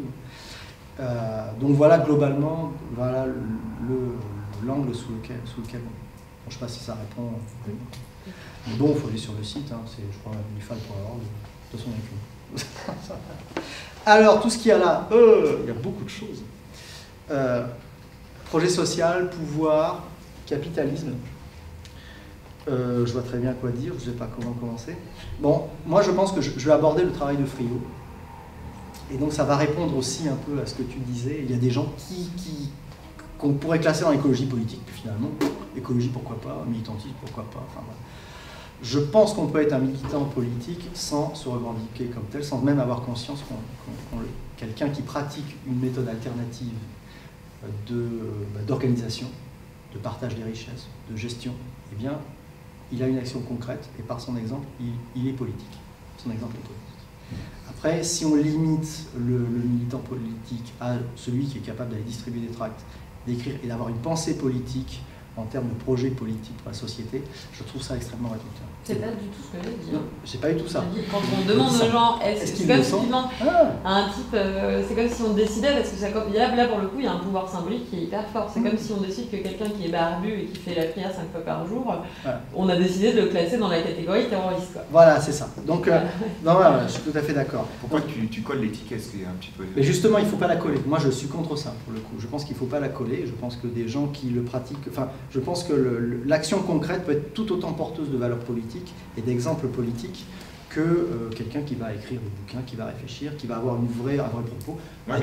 Tu dis que ça relève de l'écologie politique quand même. De ça? Ouais, enfin, les naturopathies et compagnie. Oui, alors, parce qu'on est dans Est-ce que tu n'es pas en train de coller une étiquette? C'est un peu ce que je disais tout à l'heure. Oui, d'accord. Alors, est-ce que... En fait, moi, j'inclus dans l'écologie politique... Et si oui, pourquoi, en fait? C'est pas... En fait, l'écologie politique s'est constituée vraiment comme un mouvement contestataire. Et moi, je la vois comme ça. Y chercher une unité, pour l'instant, c'est impossible. Je pense qu'en plus, une alternative politique n'arrive pas par le grand soir. Elle se construit patiemment. Et elle se construit en marge. Et un jour, effectivement, il arrive où ça craque, mais ça veut dire que quand ça craque, le modèle qui doit le remplacer est déjà là. C'est ce qui s'est passé typiquement quand on est passé de l'ancien régime à l'ère industrielle. Le pouvoir politique s'est décroché parce qu'au final, il ne reposait plus sur rien de tangible. Et c'est ce qui va se passer. C'est-à-dire que les formes alternatives économiques vont gagner. Alors évidemment, au début, pour l'instant, elles sont extrêmement dispersées. Vous savez, on est vraiment très près de contester la valeur économique. Le capitalisme, il faut que je sois... faut pas que je vous perde. Le capitalisme assure son pouvoir, enfin les capitalistes assurent leur pouvoir parce qu'ils ont la maîtrise de la valeur économique. Ils disent, ça c'est comme ça, et par exemple, ce stylo, il vaut tant parce qu'il a fallu tant de temps pour le fabriquer. La mesure de la valeur dans le modèle capitaliste, c'est le temps de travail. Les horloges ont été mises par les bourgeois dans les bourgs. Avant, il n'y avait pas d'horloge au fronton des églises. Et les ecclésiastiques s'en cognaient vraiment comme une guenille. Pour eux, c'était une invention idiote qui ne servait à rien.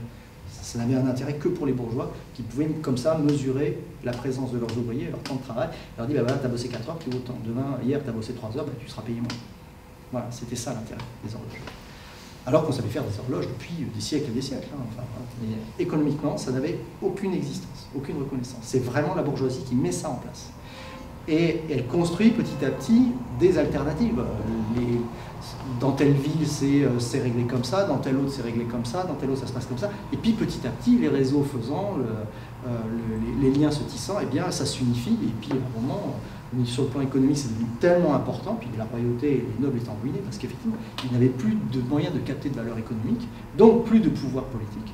À un moment, et ça s'est écroulé en une nuit. Et c'est ça qui s'est passé. Parce que la question perverse que j'ai envie de te poser, du coup, c'est est-ce que c'est pas la laïcité qui ce régime ancien dont on est en train de parler maintenant? Est-ce que c'est pas ça qui empêche l'écologie politique d'avoir un vrai projet Non, parce que la laïcité, c'est d'abord une préservation justement des dogmes religieux et des croyances. C'est pas du tout le fait d'exclure certaines choses. Dire la connaissance en naturopathie, c'est de la connaissance. Effectivement, j'ai envie de dire... Explique-nous ce qui, dans l'association, a pu créer des tensions. Parce que justement, le mouvement républicain, il est travaillé par des forces, il n'est pas totalement unifié. Il y a des gens qui, effectivement, sont dans les... Sur quel point tu as eu vraiment des difficultés et ça a été... Alors, sur quel point... C'est ça, effectivement, on imagine que ce point-là est... Sur l'école, typiquement. Sur oui, l'école, justement, comme la naturopathie, toutes ces choses-là, ce ne sont pas des choses reconnues par l'école. Ah ben ça, c'est pas une des raisons de la tension. Oui, c'est ça. Ça a été... Parce que c'est pas classé dans le New Age ou dans le...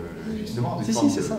Non, mais ça, c'est sûr. Mais non, mais une association, c'est c'est du pouvoir. Oui, non, mais c'est pas un jugement, c'est juste pour comprendre. Ah non, mais c'est réalité. Hein, avoir ton expérience. En fait, c'est crucial que le seul bouquin qui soit publié, enfin, un des seuls bouquins qui soit publié sur tous ces aspects de l'écologie ensemble, ce soit publié par une association qui revendique de la laïcité. Mais non, mais on en avait conscience. Hein.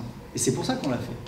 Parce que justement, nous, on voulait inscrire la laïcité là-dedans et montrer que la laïcité était porteuse de ça, et qu'elle n'était pas antinomique. Évidemment, à l'interne, il y avait très très grosses tensions pour publier ce livre. Parce qu'il y a des gens qui disaient c'est n'importe quoi. Moi, je me souviens fait dire, de toute façon, l'écologie politique, c'est faire rentrer le capitalisme dans la vision républicaine, de la République sociale, toujours. C'est pas la République de l'autre. Donc voilà, donc ça c'était... Oui, il y avait vraiment des très gros conflits à l'intérieur.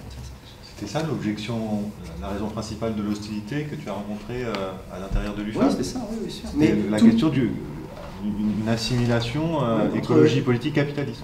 C'est ça. Avec le développement durable, avec plein de choses. Mais c'est vrai que là-dessus, l'écologie politique, c'est pour ça qu'on a fait ce livre, l'écologie politique, comme elle est en train d'émerger. Il n'y a pas de mouvement unifié, pour l'instant on ne peut pas dire c'est une théorie. Une théorie n'est unifiée que a posteriori. C'est super facile. Aujourd'hui le marxisme est unifié, c'est tant bien, ça fait 150 ans qu'il est mort, qu'est-ce qu'on s'en cogne quoi. Donc voilà, s'il faut attendre que tous les penseurs de l'écologie politique soient morts pour qu'on arrive à dire l'écologie politique c'est ça, on va dire ça ne sert à rien. On apprend en marchant. Et la première fois, moi c'est ce que je dis souvent aux gens, on va dire, en plus on doit un peu lutter contre le fait que souvent la pensée laïque républicaine, c'est vrai qu'elle est porteuse aussi de la pensée de lumière, c'est-à-dire qu'elle est porteuse d'une pensée très systémique. Donc un système doit être parfait. Donc c'est difficile en plus sur ce plan-là, de dire à un moment, un système qui émerge, il émerge. Donc il y a ça, il y a ça, il y a ça, il y a ça, puis on n'a pas tous les liens. Mais on voit que ça avance dans le même sens. Alors après, pour rameuter des gens là-dedans, pour dire à un moment, telle personne fait partie de l'écologie politique, je vais prendre l'exemple de Friot, ça va me permettre d'aller sur ton propos, sur ton questionnement. Quand je suis allé voir Friot, Bernard, pour lui dire, écoute, on va faire un bouquin là-dessus. Moi, je voulais faire une partie économique. T'es totalement dedans. Il a fait, non, arrête, arrête tes conneries, c'est pas vrai et tout, c'est pas vrai du tout. Moi, je suis pas du tout écolo, tout ça, machin. Il raconte n'importe quoi, machin. En plus, moi, je suis pas du tout sur le revenu universel, blablabla. Et puis, du coup, je lui ai montré point par point. Puis là, il a commencé à se poser des questions. Donc, en fait, les gens, et le propos de Bernard s'insère totalement là-dedans.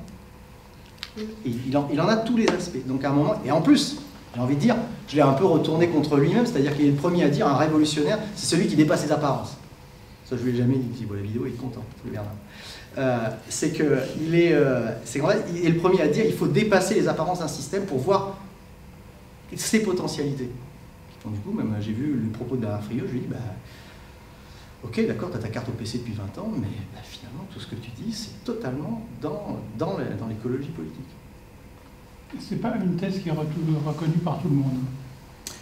Oui, parce qu'effectivement, il y en a qui le classent justement, parce qu'il ne dépasse pas justement les potentialités de... Il reste surtout sur des dogmes très marxistes et très orthodoxes. Hein. Mais Gore, c'est marxiste, à fond la caisse. Oui, mais... Il a la même lecture de Marx que Friot. Nous, c'est là-dessus, moi c'est ça justement qui m'a interpellé, et justement ça a été un des éléments un peu décisifs pour dire à Bernard, regarde, la lecture que tu as de Gors, de Marx, c'est la même que Gors. Alors au début ça a un peu emmerdé, puis évidemment il a dû se rendre à l'évidence que lui aussi il partageait ces choses. Il connaissait très bien le travail de Posthum, et Gors, à un moment, quand il a lu Posthum sur la fin de sa vie, il a dit, bah oui, toute ma lecture de Marx, c'est celle que décrit Posthum. Donc là, comme c'est quelqu'un d'intelligent, il a dit, bah oui, effectivement. Donc au début, ça l'a un peu... Mais après, il a dit, bah oui, finalement, c'est ça. Et donc voilà comment est-ce qu'à un moment, des gens, on en revient un peu là-dessus, peuvent être, on peut dire, voilà, telle personne, ok, elle ne se revendique pas du tout d'écologie politique, elle n'a même pas forcément une conscience politique, en sens concept, voilà, pas forcément une pratique militante, mais elle fait partie du mouvement. Donc ça, c'est quelque chose d'important parce que ça veut dire, ça autorise à chercher partout, et ça, c'est vrai que Bernard là-dessus, moi en tout cas, j'ai beaucoup appris.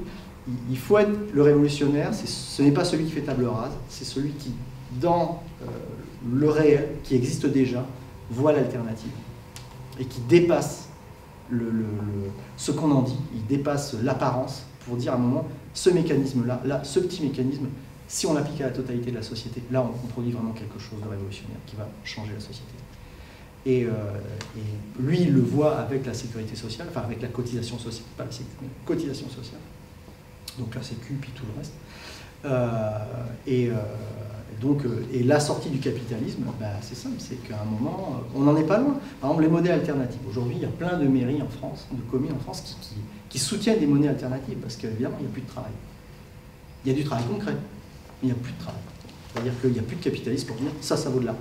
Les gens, ils cultivent toujours leur potager. Hein. Ils font toujours du ménage, ils gardent des enfants, ils leur apprennent des choses, ils se soignent, enfin voilà. Donc il y a du travail concret, toujours du travail concret. Mais le travail, c'est dire, c'est quelqu'un qui fait du travail concret et on lui dit, ça vaut tant d'argent. Tout le monde est capable de faire une tasse de café chez lui. Le geste de faire une tasse de café ne vaut valeur économique que dans l'emploi ou si on est fonctionnaire, c'est-à-dire qu'on a une qualification attachée à sa personne. Ça, il faut prendre le travail de Bernard, mais aussi on l'explique énormément dans le bouquin. Et par exemple, il suffirait qu'à un moment, en France, la définition du travail, c'est cotisation sociale. Quelqu'un qui cotise, si on cotise pour quelqu'un, c'est du travail. D'ailleurs, quand tu as cotisation, c'est travail au noir. Ce que tu appelles écologie politique, je suis en train d'essayer de le saisir en fait. Ouais. Est-ce que c'est pas le rapport d'une subjectivité au commun finalement? Oh putain! Si refais-moi ça. Est-ce que c'est pas le rapport des subjectivités au commun? Parce que dans le marxisme classique, c'est la lutte des classes un peu économiciste, mécaniste, c'est-à-dire qu'il y a la classe sociale qui joue le rôle, enfin il y a une contradiction entre le capital et le travail, c'est un fait, et puis bon, éventuellement il manque un petit peu de conscience de classe qu'il faut impulser, mais bon, on a la bonne explication et on sait comment ça va se passer. C'est une espèce d'explication universitaire, d'une certaine manière, enfin un savoir qui est extérieur. Et est-ce que ce que tu appelles écologie politique, c'est pas un rapport aux subjectivités en tant qu'elles sont elles-mêmes capables de produire le commun? Qu'est-ce que tu appelles le produire le commun? Le commun, par exemple, la cotisation sociale. Tu vois, une subjectivité collective. L'individu dans son rapport à la subjectivité collective qui est la cotisation sociale, qui se matérialise par la cotisation sociale. Pas forcément, non, parce que par exemple le regard sur l'environnement, je pense que c'est pas forcément ça. Mais le regard sur l'environnement en tant qu'il y a un rapport au commun, est-ce que c'est pas ça? Je sais pas. Moi j'ai jamais abordé ça là-dessus, peut-être que finalement je m'inscris là-dedans, enfin le travail qui est là s'inscrit là-dedans, je sais pas, j'ai pas de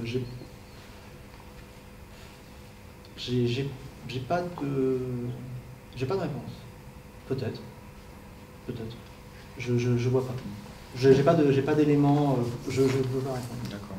Mais oui, enfin en tout cas ça fait partie de nos dimensions. Ça c'est un élément effectivement. D'ailleurs, nous dans le livre, on a hésité à traiter ce qu'on appelle les communs. Et puis il y avait, comment il s'appelle, il y avait Ecorêve qui allait sortir son volume, son numéro sur les communs.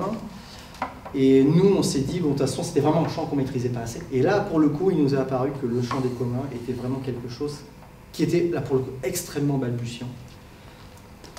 Et donc, à moins de devenir vraiment spécialiste de ça, donc on fermait vraiment le bouquin là-dedans, parce qu'à mon avis, là, il faut un vrai bouquin sur les communs, épais comme ça, rien que sur ce sujet-là. Là, on s'est dit... Donc, du coup, d'ailleurs, on le dit à un moment, les communs, nous n'en parlons pas, alors que c'est un élément fondamental de ça. Je pense qu'effectivement, aussi bien la cotisation. Un petit peu par manque de mots plutôt que peut-être que c'est le fond de la chose, mais que c'est la difficulté à le dire qui. Nous, en tout cas, on n'avait pas les armes pour le dire, ça c'est clair. Et donc, du coup, on s'est posé la question. On sent qu'il y a vraiment quelque chose, mais à travers l'émergence d'un nouveau concept, et effectivement, il y a un enjeu de pouvoir. Quand on fait émerger un nouveau concept, l'imposer, le faire en sorte qu'il serve à la représentation que les gens ont dans la société, évidemment, là, c'est tout l'enjeu du pouvoir, ça c'est clair. Et pour revenir donc à l'alternative, l'idée c'est de dire à un moment, ben voilà, le projet de Friot auquel je souscris, mais par contre, d'extension de la cotisation sociale à la cotisation comment dire, économique, ben c'est la fin du capitalisme. C'est juste ça. Puisqu'effectivement, le capitalisme, c'est comment à un moment des gens qui sont propriétaires de l'argent acceptent de le prêter comme investissement, avec un retour sur investissement. En utilisant la cotisation sociale, il n'y a plus d'investissement, il y a de l'investissement, mais il n'y a plus de retour sur investissement. Ça n'existe plus. Les prêts bancaires sont sous forme de subventions. On peut aussi dire que c'est une forme d'appropriation sociale. Appropriation sociale, mais pas de l'État. Qui peut s'effectuer parallèlement à l'écologie politique. Oui, pour moi, en tout cas, l'écologie politique, c'est beaucoup plus une critique de la société en tant que société aliénante par la technique, si on lit Jacques Ellul, ou la contre-productivité, enfin des grands sujets comme ça où l'adage penser agir local ou penser global, je ne me rappelle plus dans quel sens on le met. Voilà, c'est ça que je connais, moi. Et puis le Bernard Friot, je le vois plutôt dans une tradition plus proche du communisme, avec des déclinaisons sur effectivement des variantes d'appropriation sociale qui sont dans la droite ligne du marxisme orthodoxe. Mais non, pas du tout. Pas du tout.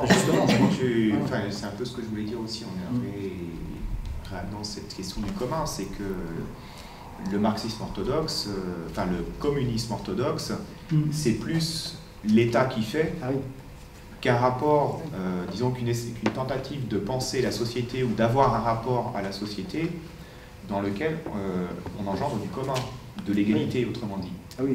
Non, la pensée, c'est pour ça que la pensée de Friot est totalement en rupture avec ça. Et il assume cette rupture. Du coup, on est très loin de Marx. Ouais, alors après, bon, je pense qu'il vaut mieux laisser Marx de côté parce qu'il y a tellement d'interprétations. Qui est le vrai Marx? Est-ce que c'est Poston, le grand spécialiste français, je voulais dire ça aussi en passant, mais c'est pas très important, mais un des plus grands spécialistes français de Marx, qui est Jacques Bidet, en lisant Poston, a dit, mais ce type-là, il n'a jamais lu Marx. Donc bon, si on rentre dans... Qu'est-ce qu'a dit vraiment Marx? C'est tellement une espèce de champ, exactement, de champ de bataille, j'allais dire, ce qui revient un petit peu au même que ce que tu as dit. L'équipe est stérile. Et stérile, voilà, c'est ça. En plus, c'est souvent stérile, c'est-à-dire que voilà, c'est celui qui va se réclamer du vrai Marx. Et donc voilà, c'est peut-être pas le bon sujet, quoi. Ça nous fait pas beaucoup pour ça. Disons du communisme. Alors. Oui. L'hypothèse communiste. Oui. Alors par contre, disons de l'interprétation dans laquelle il y a disons, une fraction éclairée qui va mettre en place les bonnes réformes de l'État qui vont permettre l'appropriation sociale par en haut, quelque part. Hein. Alors que Friot, c'est beaucoup plus l'appropriation par les personnes elles-mêmes. Et donc, ils pensent la société, ou ils pensent les outils qui existent déjà dans la société, en essayant de montrer que pour les gens, il y a une manière de voir la société qui permet de s'approprier la société déjà. Alors, ça ne veut pas dire que le pouvoir par en haut n'est pas utile. Il reste utile, mais il essaye de bien montrer que cette utilité est limitée. Elle ne peut pas se faire sans les gens. Et c'est là où c'est tout le danger de croire que c'est possible. Voilà. Et l'idée dans cette tradition-là, qui est une forme de communisme assez différente du soviétisme, si effectivement on veut l'appeler comme ça. Ah, de toute façon, puis qui n'a strictement rien à voir, d'ailleurs, il faut vous aider. Et surtout aussi, c'est qu'il revient à une pensée, en fait, il rediscute la valeur économique, et ça, Gorz, par exemple, l'a très bien compris. Gorz discute la valeur économique. Il y a plusieurs écrits de Gorz qui disent, effectivement, l'écologie politique, et les gens, de par leur pratique, rediscutent la création de la valeur économique. Et c'est exactement ce que fait Friot. Il dit, c'est aux gens de déterminer qu'est-ce qui vaut de l'argent et combien ça vaut. Alors pour le coup, moi je ferai un lien avec Illich et pas avec Gorz. Parce que Gorz, il reste pour moi dans un marxisme relativement orthodoxe, ce qui explique qu'il pense que grâce aux technologies de l'information, le capitalisme produit les moyens de son dépassement, qui est une théorie assez mécaniste de l'évolution historique, de l'évolution du capitalisme. Il n'est pas du tout dans la puissance des pauvres comme Illich ou dans des choses comme ça. Oui, c'est vrai. Non, mais ça, c'est clair. Oui, non, alors voilà, ça, c'est ça qui... C'est ça, c'est toute la difficulté. Alors nous, c'était ça aussi. C'est intéressant de voir. Alors typiquement, ça, c'est très intéressant le point que tu soulèves, parce que c'était aussi un autre problème qu'on a eu, justement, dans une association républicaine. Parce que la pensée systémique arrive à penser sur le modèle un peu des mathématiques. Les mathématiques qui ne sont pas une science, ce ne sont pas des sciences. Ce sont des chaînes logico-déductives. Croire que les mathématiques, c'est des sciences, c'est d'avoir un très très gros problème avec la réalité. À partir du moment où on pense que le pi c'est 3,14, puis autant de décimales qu'on veut, on est dans les mathématiques appliquées. Mathématiques appliquées, ça je suis tout à fait d'accord, c'est des sciences. Un algorithme mathématique appliqué dans l'informatique, c'est des sciences. Démontrer le théorème de Pythagore, c'est des maths. Voilà. Donc ce sont deux choses totalement différentes. En fait, il y a une espèce de tradition des Lumières qui est très systématique et qui est basée un peu sur l'image que la science pure, ce sont les mathématiques, et cette image est extrêmement délétère parce qu'elle coupe de la réalité. Et notamment, elle tente à dire que quand on produit un raisonnement, la moindre petite erreur invalide la totalité du raisonnement. Et ça, c'est extrêmement destructeur. Tu as deux types de profs de maths quand même. Hein. Oui, mais ce que je veux dire, c'est... Et ça, ceux qui regardent la petite erreur, puis ceux qui regardent, disons, l'ensemble. Voilà, mais l'idée, c'est qu'effectivement, quand on fait un raisonnement mathématique, j'en ai fait suffisamment pour ça, c'est que quand on se plante à un endroit, finalement, tout est faux. Et ça, cette image-là, appliquée ailleurs, et notamment aux ouvrages, à des travaux comme ceux de Crawford ou ceux de Friot, c'est extrêmement dangereux, parce que ça veut dire qu'à un moment, ça interdit de chercher dans un ouvrage quelque chose d'intéressant. C'est-à-dire qu'à un moment, Crawford dit, l'exemple que je donnais tout à l'heure, dit, j'arrivais chez un garagiste, et puis il y avait 3 ouvriers, il y avait trois employés, un blanc et 2 Mexicains. Alors, ils vont dire, pensée pas du tout égalitaire, il n'est pas du tout républicain, on lit pas. C'est très facile comme ça. Les gens qui passent au goulag, il y en a un paquet. Donc l'idée est là. Et ça, c'était un vrai problème aussi, parce que justement, il ne s'agit pas de dire Gorz a raison sur tout. Il faut critiquer Gorz. Dire non, là je suis d'accord avec lui, là je ne suis pas du tout d'accord avec lui. L'idée, effectivement, sur Internet, même sur Internet, il y a des trucs qui sont très très intéressants qu'il y a. Des trucs, il a fumé vraiment une pétard. Et puis pareil chez Illich, c'est la même chose. Chaque auteur apporte sa brique à l'édifice, mais j'ai envie de dire, il serait extrêmement faux de croire que chaque auteur apporte la totalité de son travail à l'édifice. C'est-à-dire qu'à un moment, même nous, dans ce qu'on a fait, on n'a pas prétention à dire tout ce qu'on a fait est important. Enfin, ou en tout cas, est cohérent. On n'a pas du tout cette prétention-là. On a fait un maximum d'efforts à la cohérence, et ça se trouve, dans ce qu'on dit, finalement, dans quelques années, ils vont dire, ça c'était super intéressant, Ça, par contre, c'était complètement faux.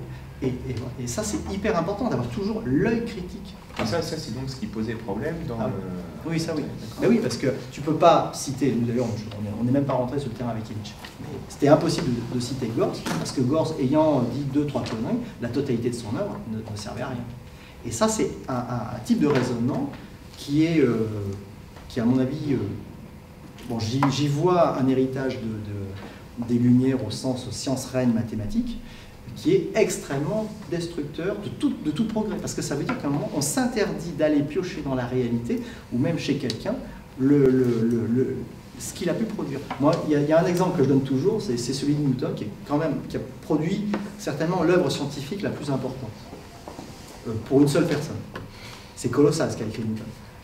En fait, il faut savoir que Newton, je crois à l'âge de 26 ou 27 ans, il arrête totalement son travail scientifique, il achète une charge de juge, et il passe la totalité de sa vie à envoyer les gens aux galères pour des conneries. Et c'est son grand kiff. C'est son plaisir absolu. C'est-à-dire qu'à un moment, quelqu'un a, je sais pas, a volé 3 poules, 10 ans de galère. Des trucs complètement fous, quoi. Mais il envoie faire crever les gens en galère. C'est son grand kiff.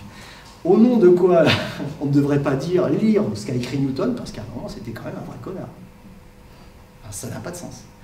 Et ça, je crois que c'est vraiment très important d'avoir ce genre de repère. Là, pour le coup, c'est uniquement pratique, c'est-à-dire cette expérience-là, qui permet de dire, ben voilà, l'œuvre de quelqu'un, elle est complètement... elle est éparse, elle est partielle. L'idée que l'œuvre de quelqu'un est totalement construite, cohérente, et qu'elle doit être totalement cohérente, déjà, c'est, je pense, un rêve d'enfant, et c'est complètement immature par rapport à la construction réelle du savoir, c'est complètement, c'est en dehors des clous, et c'est totalement stérilisant. Ça, c'est surtout le problème, c'est totalement stérilisant. Et ça vaut pour Lettre à la mort des Juifs de Heidegger, alors? Oui, non mais voilà. Disons que Heidegger a quand même beaucoup de cohérence. En tout cas, il a dit peut-être des choses qui ne sont pas très cohérentes entre elles, mais bon, son parcours, il est quand même malheureusement assez cohérent. Non, mais c'est aussi pour Onfray. Pour reprendre l'exemple qui est tombé il n'y a pas très longtemps sur certaines listes, on va dire, il y a toujours des gens pour dire effectivement Heidegger. Il y a toute une partie du mouvement écolo qui a vu dans la question de la technique des éléments qui sont intéressants. Et effectivement, il y a toujours des gens pour redire Heidegger, voilà. Moi, chaque fois, je dis une chose, je dis, regardez Carl Schmitt. Carl Schmitt, son engagement pour le nazisme est beaucoup moins ambigu que chez Heidegger. Il était clairement pro-nazi. Il a essayé d'être le théoricien du nazisme. Où Carl Schmitt a-t-il été le plus lu dans la deuxième moitié du XXe siècle? Dans la gauche de gauche. De très loin. De très loin. Et là, ça ne pose pas de problème. Pourquoi ça s'explique très bien, c'est que Carl Schmitt a permis de penser des choses, notamment ce qu'il appelle la souveraineté par la décision, qui est le cas de l'insurrection, en gros. Et comme il y a des pensées de rupture à gauche, Carl Schmitt a pensé la rupture. Voilà. Donc les ressources conceptuelles que Carl Schmitt a mis en place sont réutilisées sans trop de problèmes, alors que sur Heidegger, je pense vraiment qu'il y a un problème qui est ce rapport à la technique. C'est-à-dire que quand on veut congédier Heidegger, on veut aussi, par la même occasion, congédier aussi la question de la technique. Et aussi, éventuellement, la question postcoloniale aussi, qui peut se poser à l'UFAL, au sens où la République, il y a plusieurs modèles de République, il y a plusieurs modèles de laïcité. Non, mais nous, on est la seconde. Je sais pas, hein, c'est une question d'ordre. Non, mais les Républicains sont très divisés là-dessus. Enfin, il y a mais pas au sein de l'UFAL. Ah ouais, non, mais pas au sein de l'UFAL. Au sein de l'UFAL, ça là-dessus, ah non, ça c'est clair. Non, toutes les positions ont toujours été très très claires là-dessus. D'accord. Ah oui, non, ça. Bon, bah, à partir du moment où tu te définis de gauche, bon, la question du colonialisme, enfin en tout cas là-dessus, elle a été. Non, ça, oui, non, mais je veux dire d'autres agencements du sécularisme en fait. Un mot plus large pour la laïcité, ça serait le sécularisme. Il y a d'autres agencements du sécularisme que l'agencement français. Oui. C'est dans ce sens-là, je veux dire. Alors chez vous, c'est intégré, mais dans d'autres pensées républicaines, ça ne l'est pas. Et les gens prennent la laïcité à la française comme un modèle universel et ça embête, ou ça fait rire, ça dépend dans les autres cultures. En fait, ça, le fait est qu'aussi, à la longue, le fait est que le modèle aujourd'hui, alors nous c'est un peu la force du modèle laïque français, c'est que l'expérience montre qu'au final, c'est plutôt les autres cultures, y compris américaines. Hein. Les Américains ont traduit il n'y a pas très longtemps le terme laïcité par laicity avec un Y, parce qu'à un moment, ils se rendent compte que leur modèle, on va dire, leur vision politique, en fait, elle souffre de gros problèmes communautaires qui sont extrêmement délétères au sein de la société. Oui, mais c'est pas le seul. C'est gênant parce que du coup, tu te retrouves à faire l'avocat de la laïcité alors que finalement, tu parles pas en son nom, tu as publié un bouquin putsch au sein d'une association de laïcité, donc il faudrait pas à ça. Mais de fait, quand même, je veux dire, on peut pas ne pas dire qu'en France, par beaucoup de mouvements sociaux qui se revendiquent aussi de gauche et qui ne sont pas acceptés comme tels par la gauche de la gauche, sauf par le NPA par exemple, et je pense à l'islam, la laïcité est vécue comme un dogme, comme une imposition et comme une hypocrisie. Et oui, mais parce que justement la laïcité... Et par les écolos en premier. Non, mais parce que oui, mais parce que justement le la Mivilude, mais elle existe au nom de la laïcité. Et qui elle va emmerder les mecs qui vendent du bio, quoi. Enfin, non mais après tu peux toujours prendre quelque chose, arriver te dire moi je suis laïque et débiter économique. Marine Le Pen dit qu'elle est laïque. Elle est laïque. Oui. Non mais voilà. Mais la loi, par exemple, si on prend la loi sur les signes ostentatoires, les signes religieux ostentatoires à l'école, c'est une loi qui est vécue comme une loi extrêmement excluante. Et notamment dans une perspective colonialiste. Mais non, elle est pas du tout excluante, au contraire. Elle est totalement parce que c'est dedans, mais non, parce qu'elle est de l'extérieur. Mais non, mais parce qu'elle est totalement justement libératrice. Et oui, parce que justement, elle met à l'écart, parce que ça veut dire qu'à un moment, n'importe quel enfant, enfin, on va pas forcément tourner sur la laïcité, mais... Je sais pas si oui, c'est ça. C'est un peu un autre débat quand même. Enfin, c'est un peu un débat. C'est pas tout à fait un autre débat que de dire que... moi, j'avais tout à fait cette option au départ de laïcité, et me dire la loi sur le signe des ports religieux à l'école, le port de signes religieux à l'école était un problème, etc. Finalement, dans l'université, en 10 ans, moi j'ai la moitié d'une classe qui est voilée. Je me dis que ça n'a peut-être pas été une très bonne réussite cette loi, ça a fait un réflexe identitaire. Et finalement, est-ce qu'il n'y a pas eu une perspective colonialiste de notre part de dire il faut libérer ces femmes du voile, etc. Alors qu'en fait, non, parce qu'en fait finalement, on peut être une féministe et on peut être voilée, on peut. Et moi, je pense qu'on a une vision. Les Français, on a une vision très colonialiste des femmes. C'est encore pire. Attends, la Mivilude. Oui, voilà, moi je suis tout à fait d'accord. Je trouve que l'islam, c'est beaucoup plus soft comme exemple que la question de l'économie politique. On peut lui parler. Enfin, on parle d'écologie politique. Après sur la laïcité, bon, on a d'autres intervenants, ils pourront discuter. Oui, voilà. Encore une fois, c'est pas quelqu'un qui est. Il faut prendre le temps de. Oui, mais il faut que ce soit en rapport avec l'écologie politique, sinon il aurait fallu faire une autre présentation, ça serait un autre cadre. Là, on y va à la truelle un petit peu, excusez-moi, mais. Non, mais moi ça me dérange pas d'en parler. C'est pas contre les savoirs pratiques, mais. Non, mais moi ça me dérange pas d'en parler. Mais je veux dire, il faut vraiment sortir. Juste pour. Enfin, je demande juste une 30 secondes pour répondre à ça.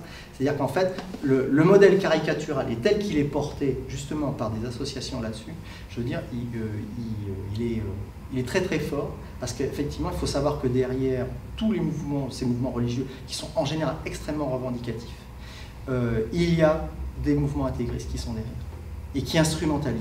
Attends, je termine qui instrumentalisent beaucoup. Non, mais il faut le savoir. Non, mais il faut le savoir. Ça ne veut pas dire. Je ne dis pas que les gens sont de mauvaise foi. Je ne dis pas que. Non, mais si, parce que écologie, la Mivilude. Non, mais. Mission interministérielle de lutte contre les dérives. Si l'écologie. Mais qui ne soutient pas, donc c'est. Mais non, mais je n'ai pas à répondre de gens qui n'ont pas mes positions. Point. Ça, c'est clair. Non. Oui, bah oui. Moi, je veux dire, c'est comme si à un moment on dit pourquoi Marine Le Pen fait ça? J'en ai rien à péter. Je ne suis pas Marine Le Pen et je ne suis pas d'extrême droite. Point barre. Okay. Marine Le Pen part de laïcité, j'en ai rien à péter. Je peux te dire qu'elle raconte que des conneries et que justement la guerre sociale, elle est instrumentalisée par ça. Elle est instrumentalisée par ça. C'est un bon exemple. Ouais. Vas-y. Non, mais peut-être. Oui, déjà. Pardon, excuse-moi. Oui, je voulais savoir si Léon Blum est réputé être de gauche et républicain. Parce qu'en 1925, il fait un discours à l'Assemblée nationale et il dit qu'il faut absolument aller réprimer Abdelkrim au Maroc parce que les races inférieures doivent comprendre la supériorité des races supérieures et que c'est pas ce qu'ils défendent. Non, mais c'est pas ce qu'ils défendent. Et ça c'est pas il nomme à ce moment-là Pétain pour aller réprimer. Non, mais ça c'est pas. Non, mais moi ça c'est Léon Blum. Et ça c'est vraiment la République et c'est vraiment la gauche. Non. Ça c'est non.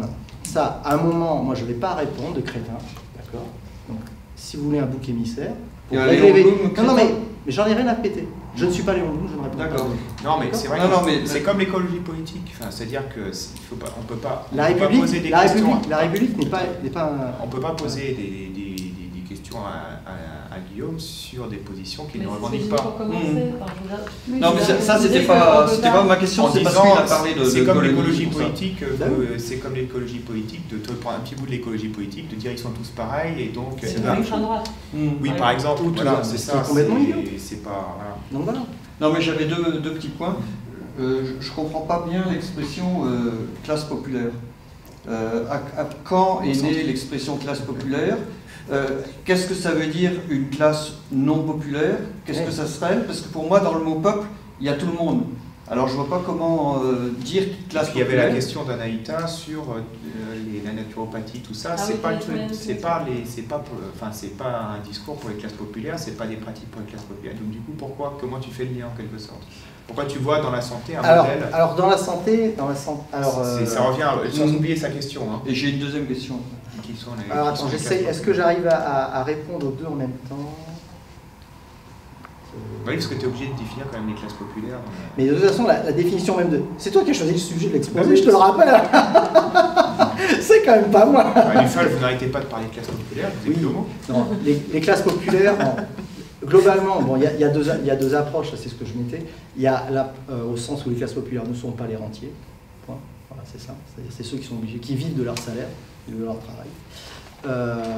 L'autre définition, mais aujourd'hui on voit bien que c'est quelque chose qui devient flou avec la classe moyenne, ce qu'on appelle la classe moyenne. Enfin, moi je n'aime pas le terme classe moyenne, parce que justement ça veut dire qu'à un moment, dans la lutte des classes qui permet justement de combattre la propriété lucrative, on opère une division dans les adversaires de la propriété lucrative. Or, le capitalisme repose sur la propriété lucrative.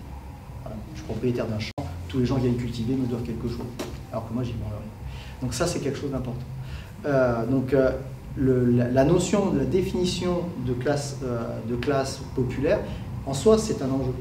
Par contre, arriver à unifier les aspirations des gens, eh bien, c'est quelque chose de très important. Et moi, je pense que l'écologie politique, justement, elle est capable de proposer des modèles, de proposer des aspirations, en termes, j'ai envie de dire, de vie, j'aime bien l'expression, moins de biens, plus de liens, parce que ça, tout le monde y est sensible. Quelqu'un qui bosse, qui a un cadre, qui bosse 12 heures par jour, compressure comme un bourrin, au bout d'un moment, ok d'accord, j'ai une grosse bagnole, j'en ai 2, j'en ai peut-être 3, j'ai une maison à la campagne, machin, mais où va ma vie? Or, la gauche ne répond pas à ces questions. Elle a évacué ces questions. Et l'écologie politique, elle met les pieds dans le plat. Je ne dis pas qu'elle a toutes les solutions, mais elle ose poser la question. Et à mon avis, et je pense que c'est... Attention, c'est comme ça. Pour trouver une réponse, il faut au moins d'abord dire il y a ce problème. Et l'écologie politique pose ce problème. La gauche de gauche, mais attends, elle va dire oh non, ce qui se passe dans la tête des gens, ça ne nous regarde pas. Ça ne nous regarde pas. C'est les gens chez eux. Il y a aussi un peu la peur du fascisme, tout. Il y a des vraies raisons pour ça qu'accuser les gens. Nous, on parle de comment est né le productivisme, en fait, dans le bouquin. C'est pas ça. Moi, je trouve justement que l'écologie politique aurait plus d'espace si on lui retirait le prisme de la laïcité. Tu vois, je trouve que c'est la laïcité qui est, qui est empêchante pour l'écologie politique. Parce que j'ai l'impression qu'en fait, là, si je peux me permettre, j'ai l'impression qu'il y a un conflit qui doit être réglé entre le ministère de la laïcité a attaqué l'écologie politique sur des positions, ça se trouve qu'on ne partage même pas, qui sont, je veux dire, franchement, les positions laïques du gouvernement, je veux dire, franchement, d'accord. Il y a un vrai corpus de laïcité. Il faut lire, par exemple, Catherine Kinsler, c'est elle qu'on cite, c'est elle qui, à mon avis, pourra t'apporter des réponses. Et tu verras, moi je vous invite à lire, elle a produit un livre qui est sorti cette année, qui est extrêmement bien, parce que justement, elle revient à beaucoup d'exemples. Elle explique pourquoi la laïcité existe, qu'est-ce qu'elle permet. Lisez ce livre. Il est sorti cette année, il date de 2012. Et franchement, si tu veux, on fait un pari, je te le paye. Si tu comprends à travers ce bouquin que ce que tu penses ceux dont tu penses, ils sont détenteurs de la laïcité. Au nom de cette laïcité, ils attaquent l'écologie, oui, mais la politique. pour poser la Eh question, bien, à mon avis, tu verras que ces gens-là sont autant la laïcs question différemment. Pour poser la mais question... ça, c'est autre chose, ça n'a rien à voir. Non, mais ça n'a rien à voir. Pour poser la question différemment, puisque l'UFAL est sur la question de la laïcité, pourquoi ne pas avoir plus thématisé le rapport de la laïcité à l'écologie, et pourquoi certains, puisqu'ils sont au nom de la laïcité, vont être contre l'écologie. Et je pense qu'il y a effectivement un lien. Il y a effectivement un lien, et le lien c'est la science, c'est le rapport à la science. Oui, c'est ça, oui.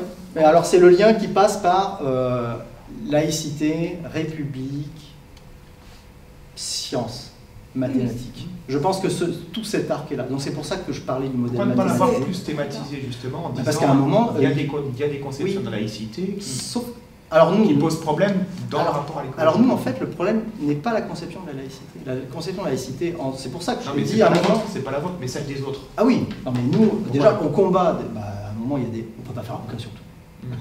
Mais ça vous a pas paru prioritaire, pour le dire autrement? Non, parce que nous, ce qui nous a paru prioritaire, on a chez nous des gens, justement, Catherine Kinsler, elle arrive, elle explique vraiment ce que c'est que la laïcité. Et si tu lis ce bouquin, tu verras très bien que les gens qui attaquent au nom de la laïcité et l'écologie politique, ils sont pas du tout laïcs.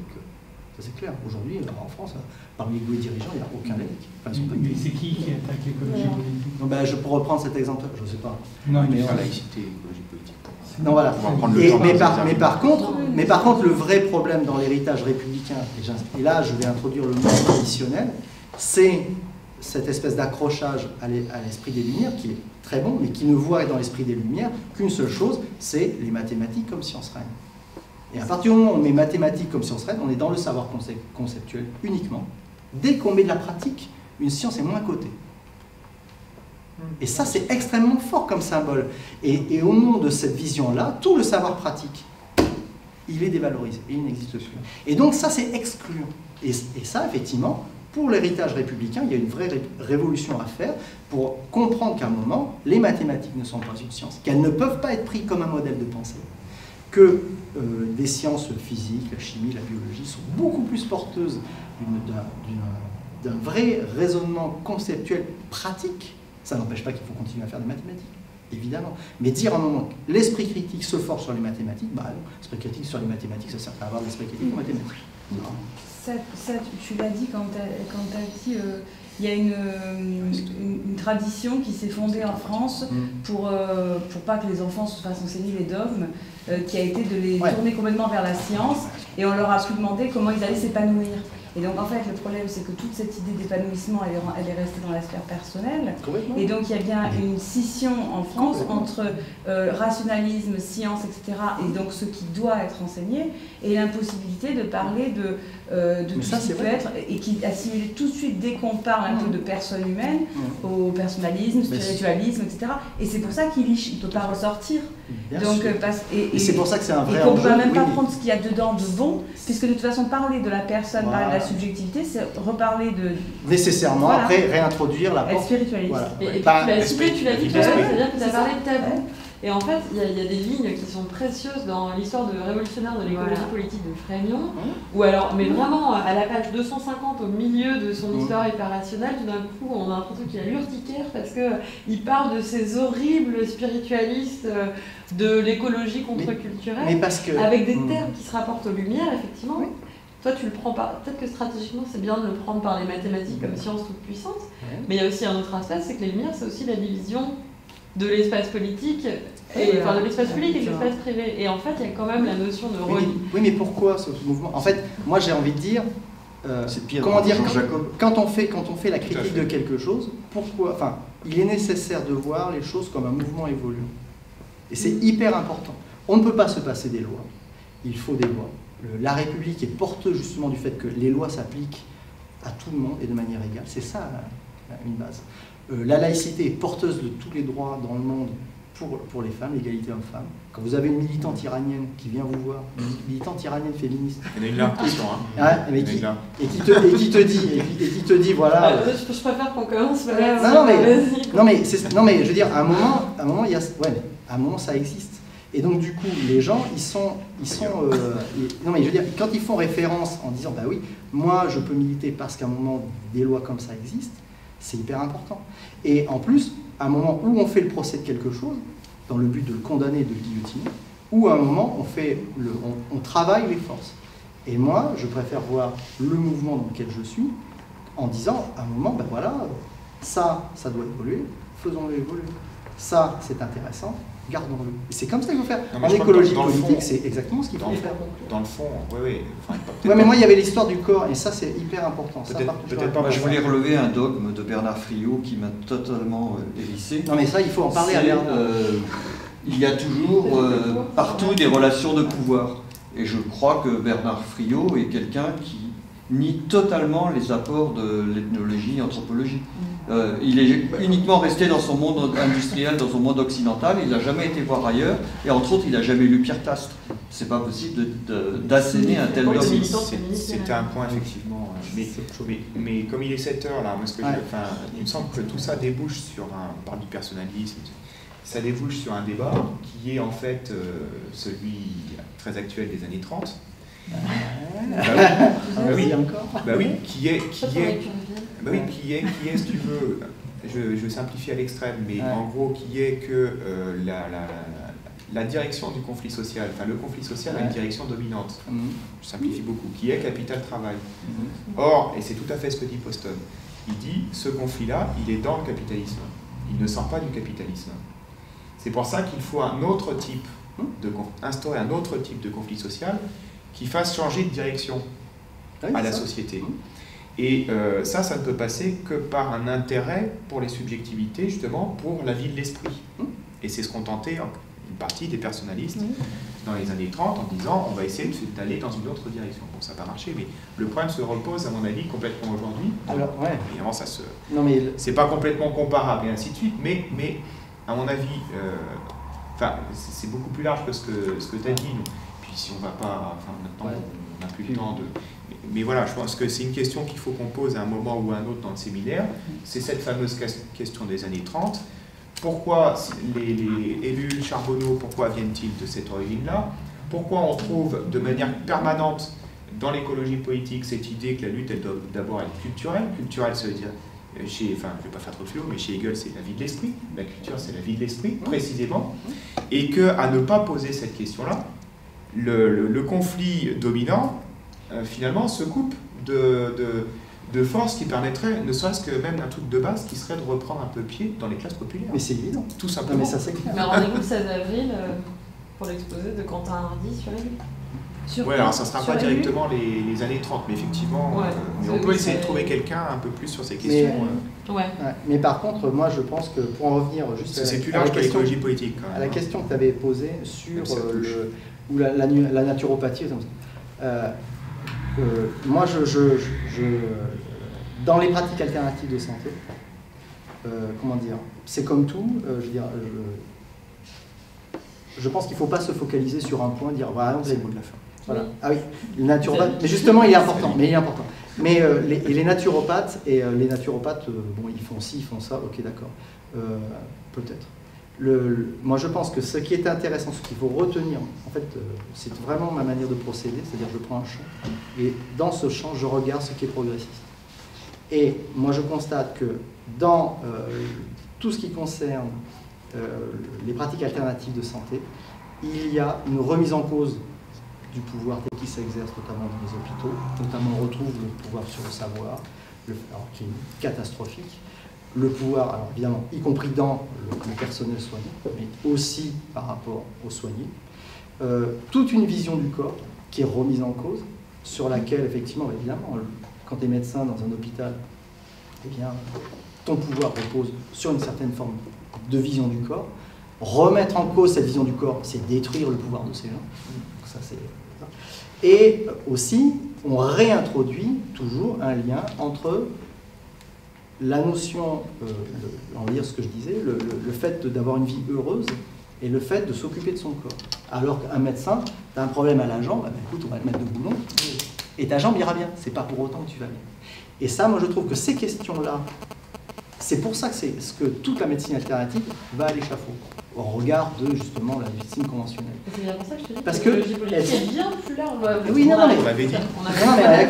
Mais l'idée est là, et c'est pour ça que je pense que là-dedans, toute la vision, il ne faut pas s'arrêter juste à la vision du corps.